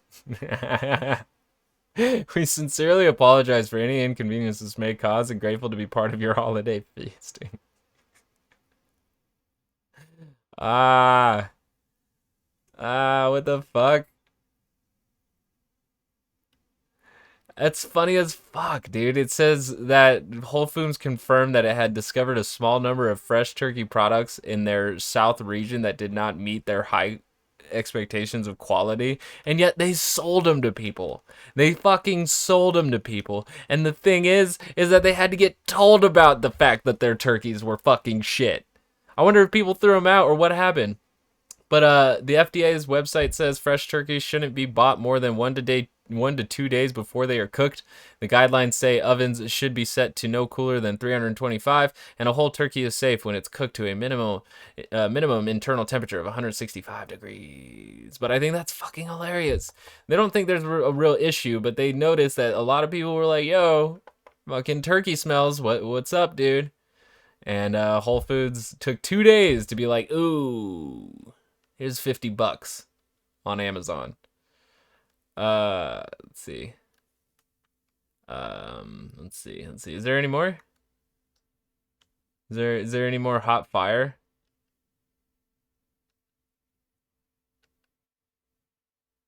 Yeah, that's it for now. But I think it's funny that he argues that conscious capitalism, which like capitalism is always about, or always has been about maximizing profits and shareholder value, which usually means at the expense of the common good, which is, pretty unwoke behavior. And he's talking about woke capitalism when they sold turkeys that didn't meet the quality of their fucking wow.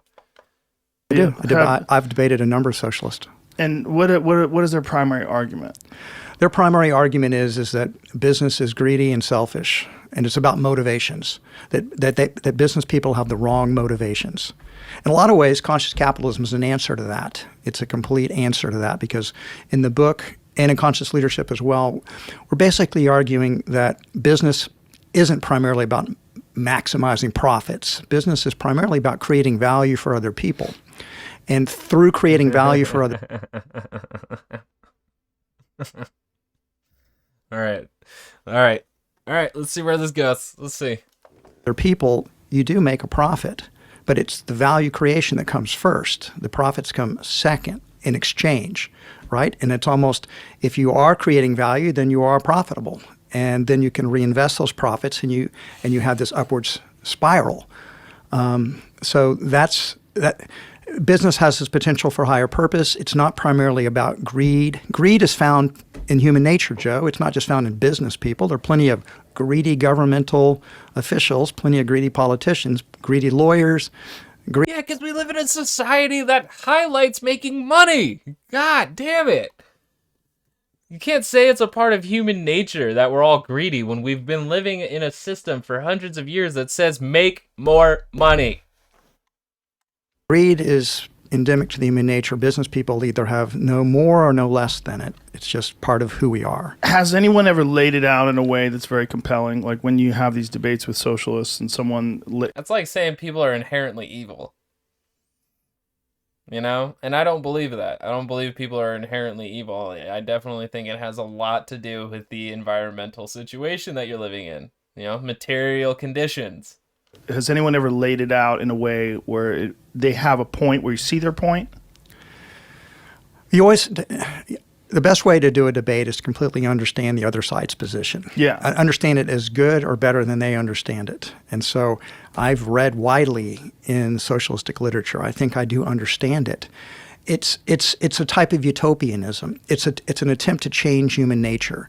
If we would all love each other. What?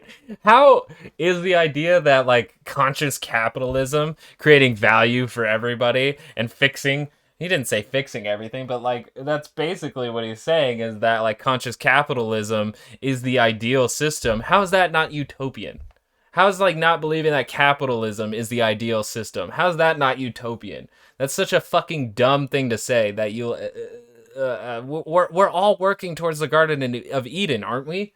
Right? We're all working towards utopia because that's essentially what we want to achieve, is the life, liberty, and the pursuit of happiness. That sounds like fucking utopia to me.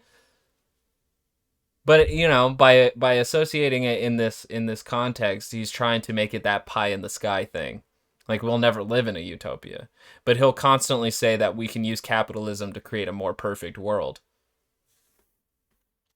And if we'd all share equally, then the world would be a better place. And hey, guess what? It probably would be if we were naturally that way, but we're not naturally that way. We look first generally for ourselves and our own families, and then our growing circle of relationships that we develop.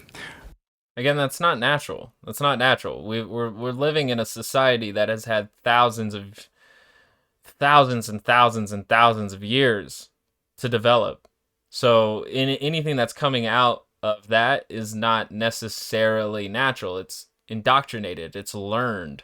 If we lived in a society that was already socialist, do you think everybody would come out being more greedy about it? Like, if we lived in a actual globally socialist society, I don't think we would have the same exact conversations that we're having right now. Like, people would be arguing that capitalism is better, that we should be focusing on making as much money as possible. But he has to play down that idea that capitalism isn't about making as much money as possible because it sounds negative. It sounds bad. It's about creating value.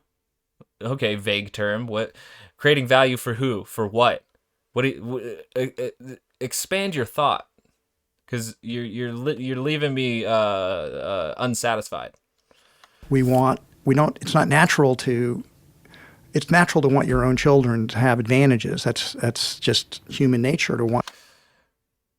Okay, yeah, true. I feel like, though, like, it's that has more to do with love, because reading I think Why We Mate by Christopher Ryan, I believe, he talks about several nomad tribes who the whole village, there's the saying that it takes a village to raise a kid, and those are old days, but that the whole tribe would father a child to make sure that they never ran out of resources, that they always had someone that they could depend upon. Now, I know that's not necessarily feasible in our society, especially since this guy thinks it's natural not to do so. But like I said, it depends where you grow up. It depends on the environment that you were born into that creates the human being that you are. We don't come out naturalistic and come out saying that the masters of capital, let's see. We don't all, let's see here. I'm not very good at Adam Smith quotes. I haven't really read The Wealth of Nations. I've gotten a lot of summaries.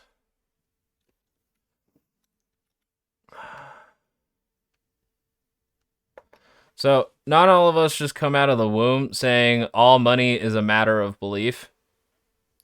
Not all of us come out of the womb saying it is not from the benevolence of the butcher, the brewer, or the baker that we expect our dinner, but from the regard to their own interest. We don't come out of the womb and say science is the great antidote to the poison of youth enthusiasm and superstition. We don't come out of natural instincts to say virtue is more to be feared than vice because its excess are not subject to the regulation of conscience. That's Adam Smith, a fucking economist who wrote The Wealth of Nations. So, to say anything is just natural for us is dumb, because it's subjective and it's relative to the times we live in, to the society that surrounds us. Want your children to flourish because you raise them, you love them, and somehow or another that doesn't make that statement any less true. People definitely feel that way. I just find it very ridiculous when people say humans are naturally like this, when we can always find examples of them not necessarily being like that whatsoever. Say that's unfair. There's parents who hate their kids and don't want them to succeed whatsoever. Is cutting against human nature. People are always going to look for advantages or privileges, so to speak, for their children. Yeah, people don't like when people have advantages and have victories, because then someone has to lose. And when someone loses, they equate that someone losing with a bad feeling, with that person being victimized. Like there's some. All right, so here's a big. Yeah, but it depends on what kind of game you're playing. Like Amazon workers lost by getting paid like less than, or getting paid $15 an hour and not allowed to go to have bathroom breaks, while Jeff Bezos is making exuberant amount of money, is having lunch meetings and meetings in general where he's free to do what he wants so long as he's on time to his appointments. So, there is a vast difference in the privileges in this whole win-loss economy, the dichotomy that isn't just like, oh, I lost, I'm a loser, and at least I get to go home and everything's fine there, It's not that simple. Big idea we talk about in conscious leadership. We have a chapter called Find Win-Win-Win Solutions. The metaphors that we use to think about society tend to be very binary. good versus evil, light versus darkness, win versus lose. And so they tend to think of business as a win-lose game. Somebody wins and somebody else is losing. But the beauty of capitalism is it's a win-win-win game. It's an infinite game. It's a game because the customers are winning or they wouldn't trade. The employees are winning. How are the customers winning? They're getting products and services and there's competition to make those services and products better. But does that always benefit and better the lives of other people? You know, we can make the argument of whether or not an Xbox can do that, but to profit off of somebody who needs a house, that sounds like a loss to me, because if I'm going into hundreds of thousands of debt just to have a place to live, and then one day I can't make a payment and I lose my house, there's a lot of losing going on in that situation, other than just like, oh, I won the house. It's like, yeah, no, you won the debt because you don't actually own the house. There's a lot going on in capitalism that he's not being very, I don't know, clear about, just because this vague rhetorical talk does benefit him because it sounds nice. It sounds nice, but these yeah, it's very sweet talk, but it's it's artificial sugar. The employees are winning because they have jobs and opportunities to grow. Benefits are paid, and they do that voluntarily. They're not forced to work for any particular company. They do it because they think it's in their best interest. Not forced to work for any particular company, but they are forced to work nonetheless, because capitalism says work or starve. Win for the employees. The suppliers who are trading with the business, they're winning as well, or they wouldn't make the exchanges. Investors are winning, or they wouldn't make the investments. And the larger society is winning because business is the engine that creates all the money that goes into nonprofits and governments. Without business, there is no government, and there is no nonprofit sector, because those are ultimately supplied through what business creates. So business is a win. He really doesn't know what it's like to live outside of this this time period, and what it could be imagined as like the transcendent economic system. Win game. All of these stakeholders are winning, and that's why capitalism lifts. I honestly only heard that, like all the positives for, everybody, but he doesn't acknowledge any of the negatives that are out there for actual employees. The fact that they're, paid subsistence living, that they have to work or they starve or are homeless, which makes your situation far worse. Yeah, there's a lot there that he's just either isn't aware of or does choose to ignore to keep the status quo going, because hoarding millions of dollars is much more beneficial than spreading the means out to everybody so that, everybody has what they need. But, we're of course you should focus on your wants, because that's human nature. Society up. Socialism is an attempt to reverse that back to a win-lose game. And that's why it always fails. And that's why capitalism How is it an wins. attempt to bring it back to a win-lose game? I'm so glad Joe asked that, because it's just like, how is socialism about anybody losing when it's literally just the people who are hoarding resources that are losing? Like, you already have so much, like taking some from you wouldn't be a loss, but it would be more beneficial if they were just more inclined to not having more money than everybody else, and were just willing to be equal playing fields. But that's not what they're on.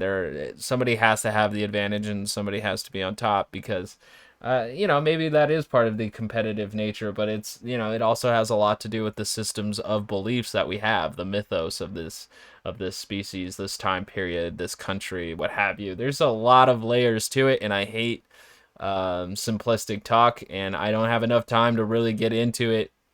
But I'm glad Joe asked the question. In what way?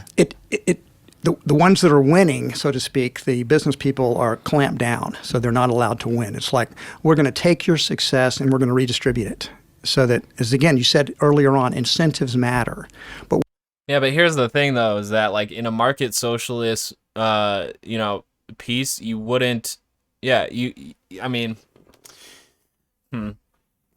business owners would just share more of their profits with the businesses rather than keeping it all for themselves. That profit, that surplus value, or giving it to a bunch of investors who just sit on the money as well. It actually goes back into the business and is spread amongst the rest of the employees, like, mostly through having equity. Rather than offering equity to investors, you would offer more equity to the people actually investing their time and effort into the products.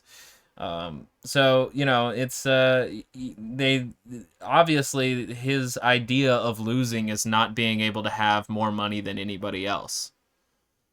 Because, having enough money and having, enough of the necessities and having enough of,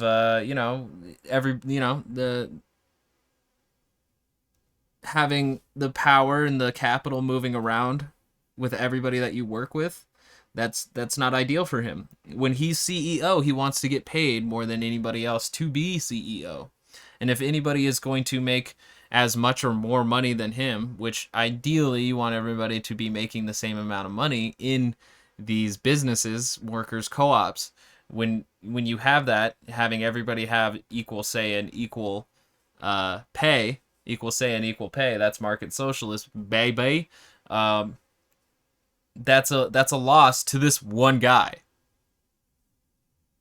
not to everybody involved. So the minority that is losing is clinging on to this win right now. They're winning in capitalism, and so they're clinging on to it really hard, because if we were to go into the other direction, there would be more winners, which would mean that they would have to lose some of their wins.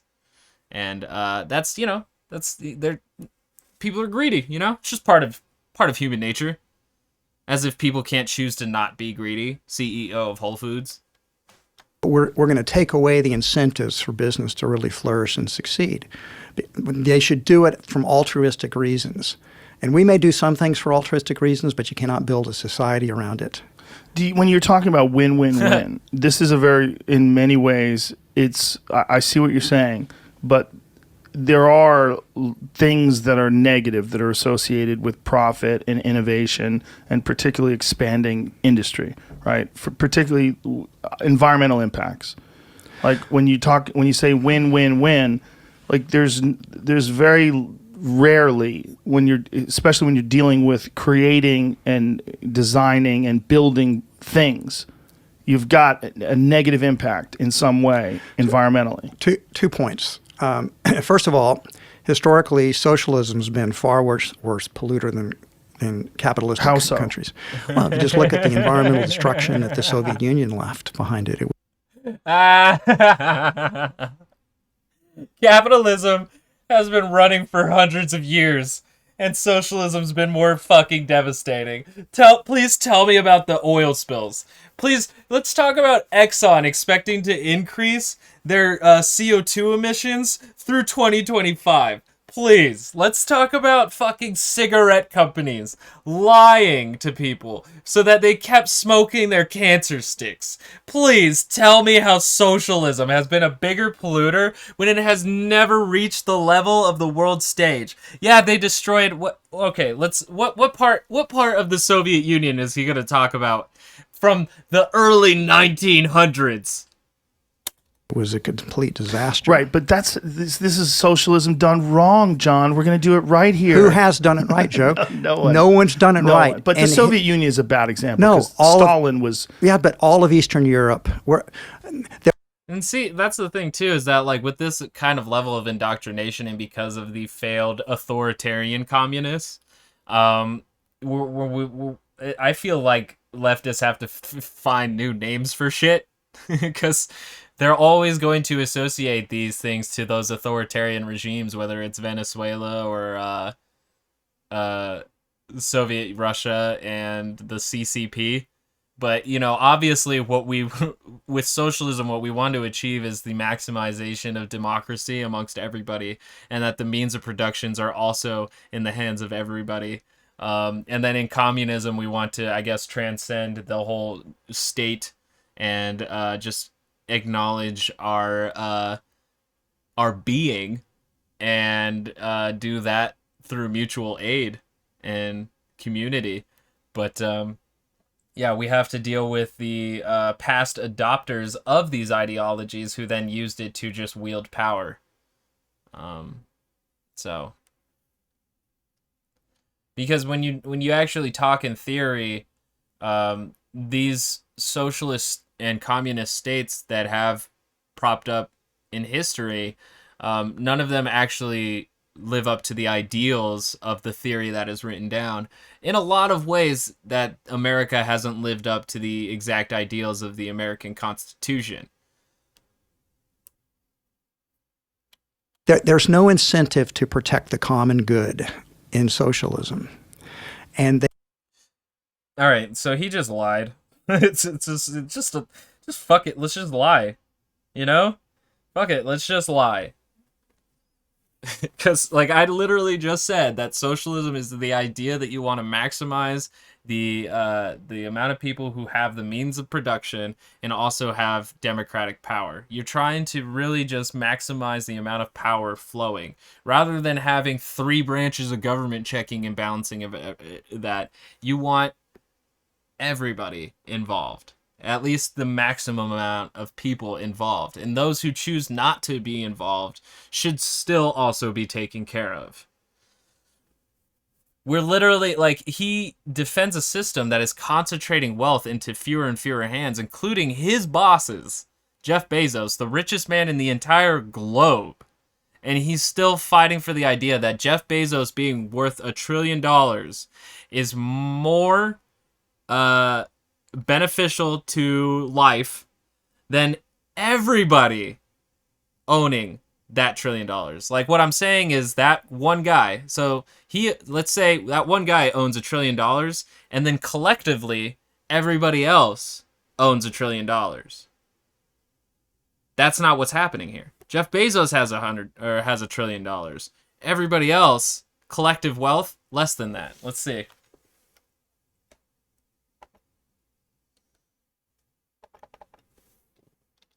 How much does the top 0.1% have compared to the 99.99, or I guess it's 0.9%. 99.9%. The question is, how much does the top 0.1% have compared to the 99.9%? Enter. That's funny. The Chicago Booth.education says, forget about the 1%. Let's talk about the 0.01%.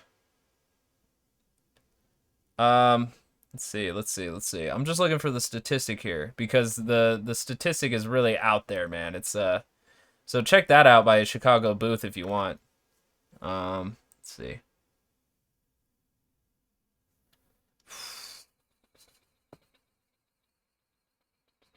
I guess there's another article saying, don't worry about the top 1%, worry about the 0.01%. All right, so I guess I got to clarify and put wealth in the question. How much wealth does the top 0.1% have compared to the 0.99.9%? Still doesn't answer my question. All right, let's go down. Quartz has it here. Yeah, it has a graph here of the inequality, the wage gap here. It's insane. The United States is seeing unprecedented levels of wage gap. Like, it's pretty fucking nuts. Yeah, right there. BBC reported in 2016 that wealth of richest 1% equals to 99%. So the 99% collectively, which we never are, we're constantly bickering and fighting with each other, has, and this is as of 2016, so it may or may not have changed, especially as new data comes out. But collectively, the 99%, who is never of one mind, has the wealth of the 1%, which is a far fewer number of people. That's concentrated wealth. And that's what capitalism, unfortunately, is feeding into. Ever more concentrated wealth. Socialism says, let's redistribute that and decentralize all of that wealth and power. He is saying that's regressive. Like, really? Monarchs and lords owning all of the shit?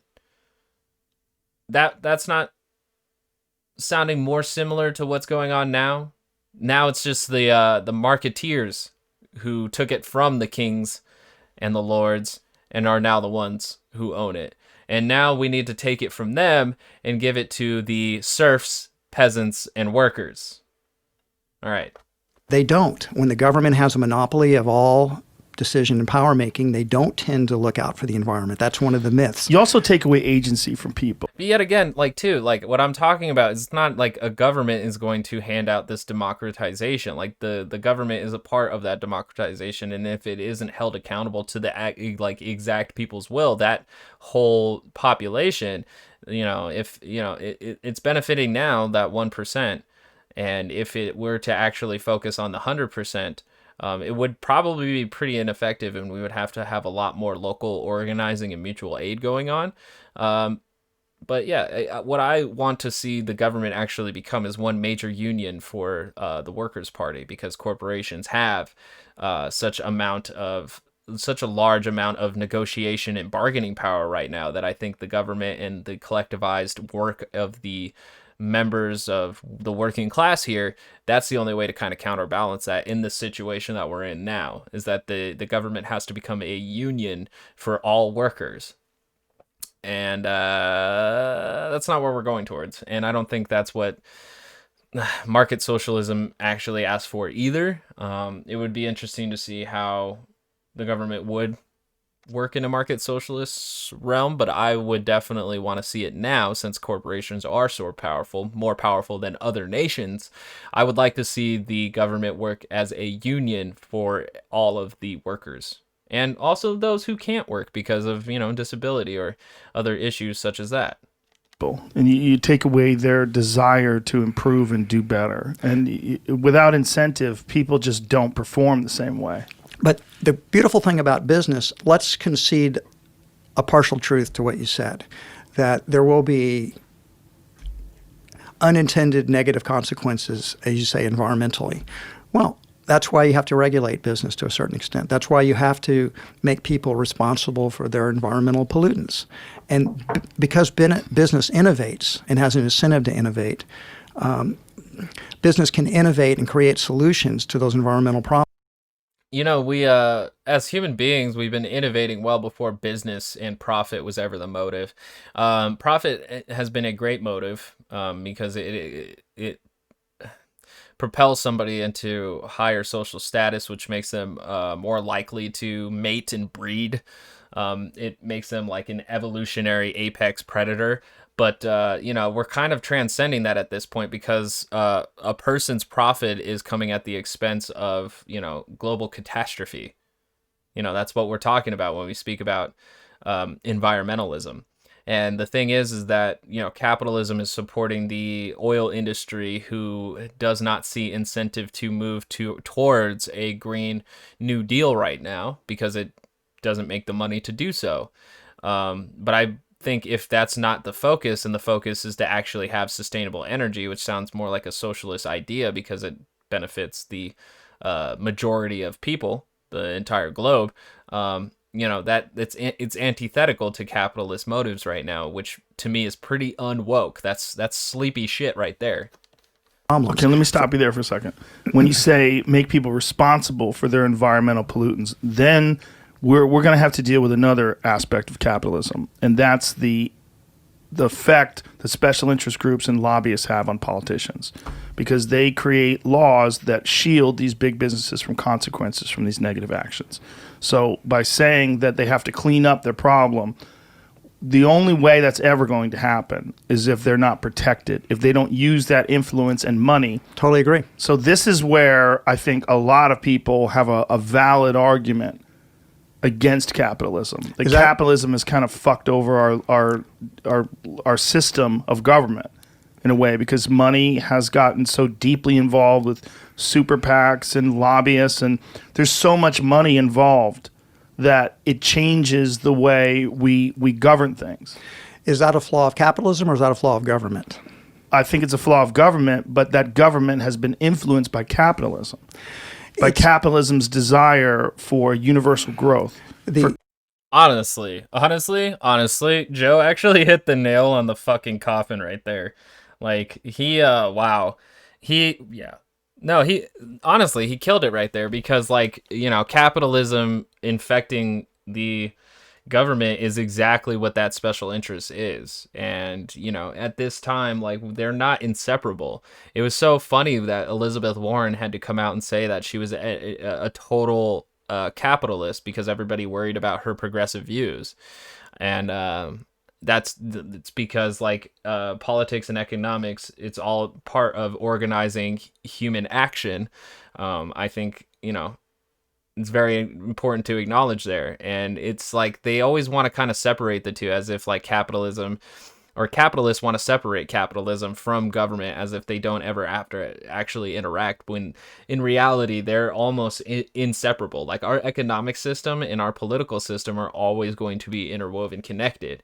And like what we're seeing now with corporations having so much money that they use lobbying and super PACs to influence politicians in order to enact more pro-business or, you know, pro-special interest policies. That's what we're seeing here. Capitalism bleeding into politics in a very specific way to actually infiltrate so that their interests are upheld. And that's on a level that citizens can't hold the government to account for.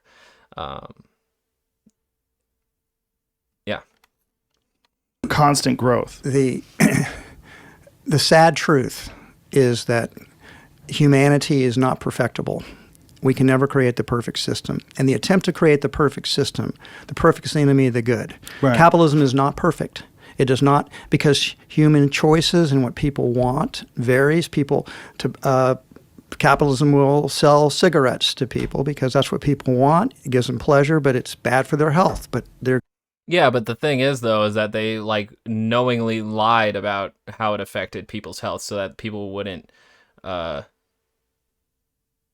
quit smoking, and they wouldn't take that L early in the name of the public interest. They put it off as long as they could until they could no longer hold on to it. And now, today, people smoke knowing the consequences. But back in the earlier days, they didn't have any warnings on the packs. And it was more widespread. They had commercials that were saying the opposite, that if you smoke cigarettes, you would be a much more individualistic, freed person, you know, and that whole thing with the women's movement and them trying to sell cigarettes to the women looking for liberation. And yeah, if you smoke a cigarette, that'll really send the ire to the man, you know? So, and that came out of people pressuring them, saying, yo, this is killing people, you guys need to do something. And that's when finally capitalism said, we're losing money, we have to do what we need to do. They're giving people what they want. It's the same thing in any type of externality. That's not deliberately done to harm the society. It's sort of a byproduct. Right, but this is why win-win-win doesn't really work. It's not really win-win-win. It's win most of the time, but with some negative consequences that are better than the alternative, right? But what you strive for is to take those externalities or those negative consequences and try to, through good government, to minimize and lessen. I'll give you an example. Because businesses can't do it on their own. The only ones that can hold them accountable are the people who legitimize their actions. The government. That's funny. That's really funny to me, because like most capitalists probably hate the fucking government. And this guy has to make the argument that there is a woke capitalism so that people won't destroy capitalism. Example. So you used to live in LA. Well, when I went to LA back in the early 80s, it was like going to New Delhi today. I couldn't see, my lungs hurt less than 24 hours. Right. But through good regulations, the air in LA is a fraction as polluted as it was 40 years ago. We have been able to clean it up. That is an example of how. Yeah, and imagine that president that we still have, but who lost. He ran on like fracking oil and deregulation. So if somebody with the same idea, which is very pro-business, right, because it takes off certain finance costs and burdens from businesses, it allows them to up their production and not have to spend money on that fucking phony environmentalist bullshit. Like, if they adopted that idea into LA wouldn't have that to brag about right now. So it's very fucking fascinating to me here that he like argues that big government is such a bad idea, but we do need government to regulate businesses, which I guess is the woke capitalism, is that like, oh, well, I guess we do need to create some laws so that we don't destroy the planet too quickly. How you can take the worst impacts of industrialization and ameliorate them or lessen them. Episodes of the Jesus Christ. Well, that was a bunch of malarkey, and I'm pretty sure I got it to the point. I feel Joe actually did ask a couple good questions there. I think I admitted that too at the time, but for the most part here, like woke conscious capitalism is honestly just I don't know. It's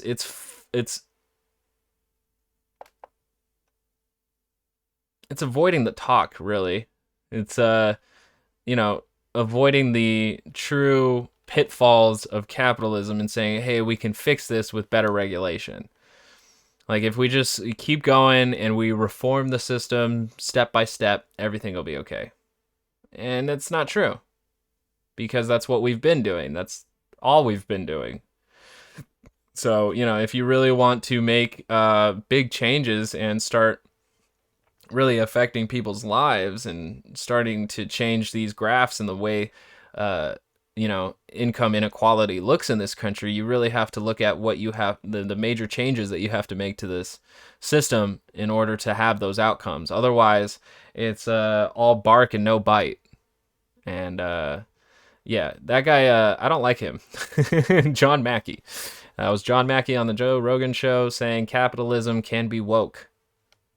Even though his arguments were like doing the same thing that we've always been doing, which, is leading to the situation that we're going towards now. So I want to thank you for joining me on Tox News. This was a longer one, and I thank you for putting up with me. It's going to end the live stream on Twitch, Tox Streaming, where I might play some games now and then it'll be on the archives of Tox News on YouTube. And with that being said, I'm going to peace out the video people so I can play the outro music. So peace out, video people. I'll catch you next time.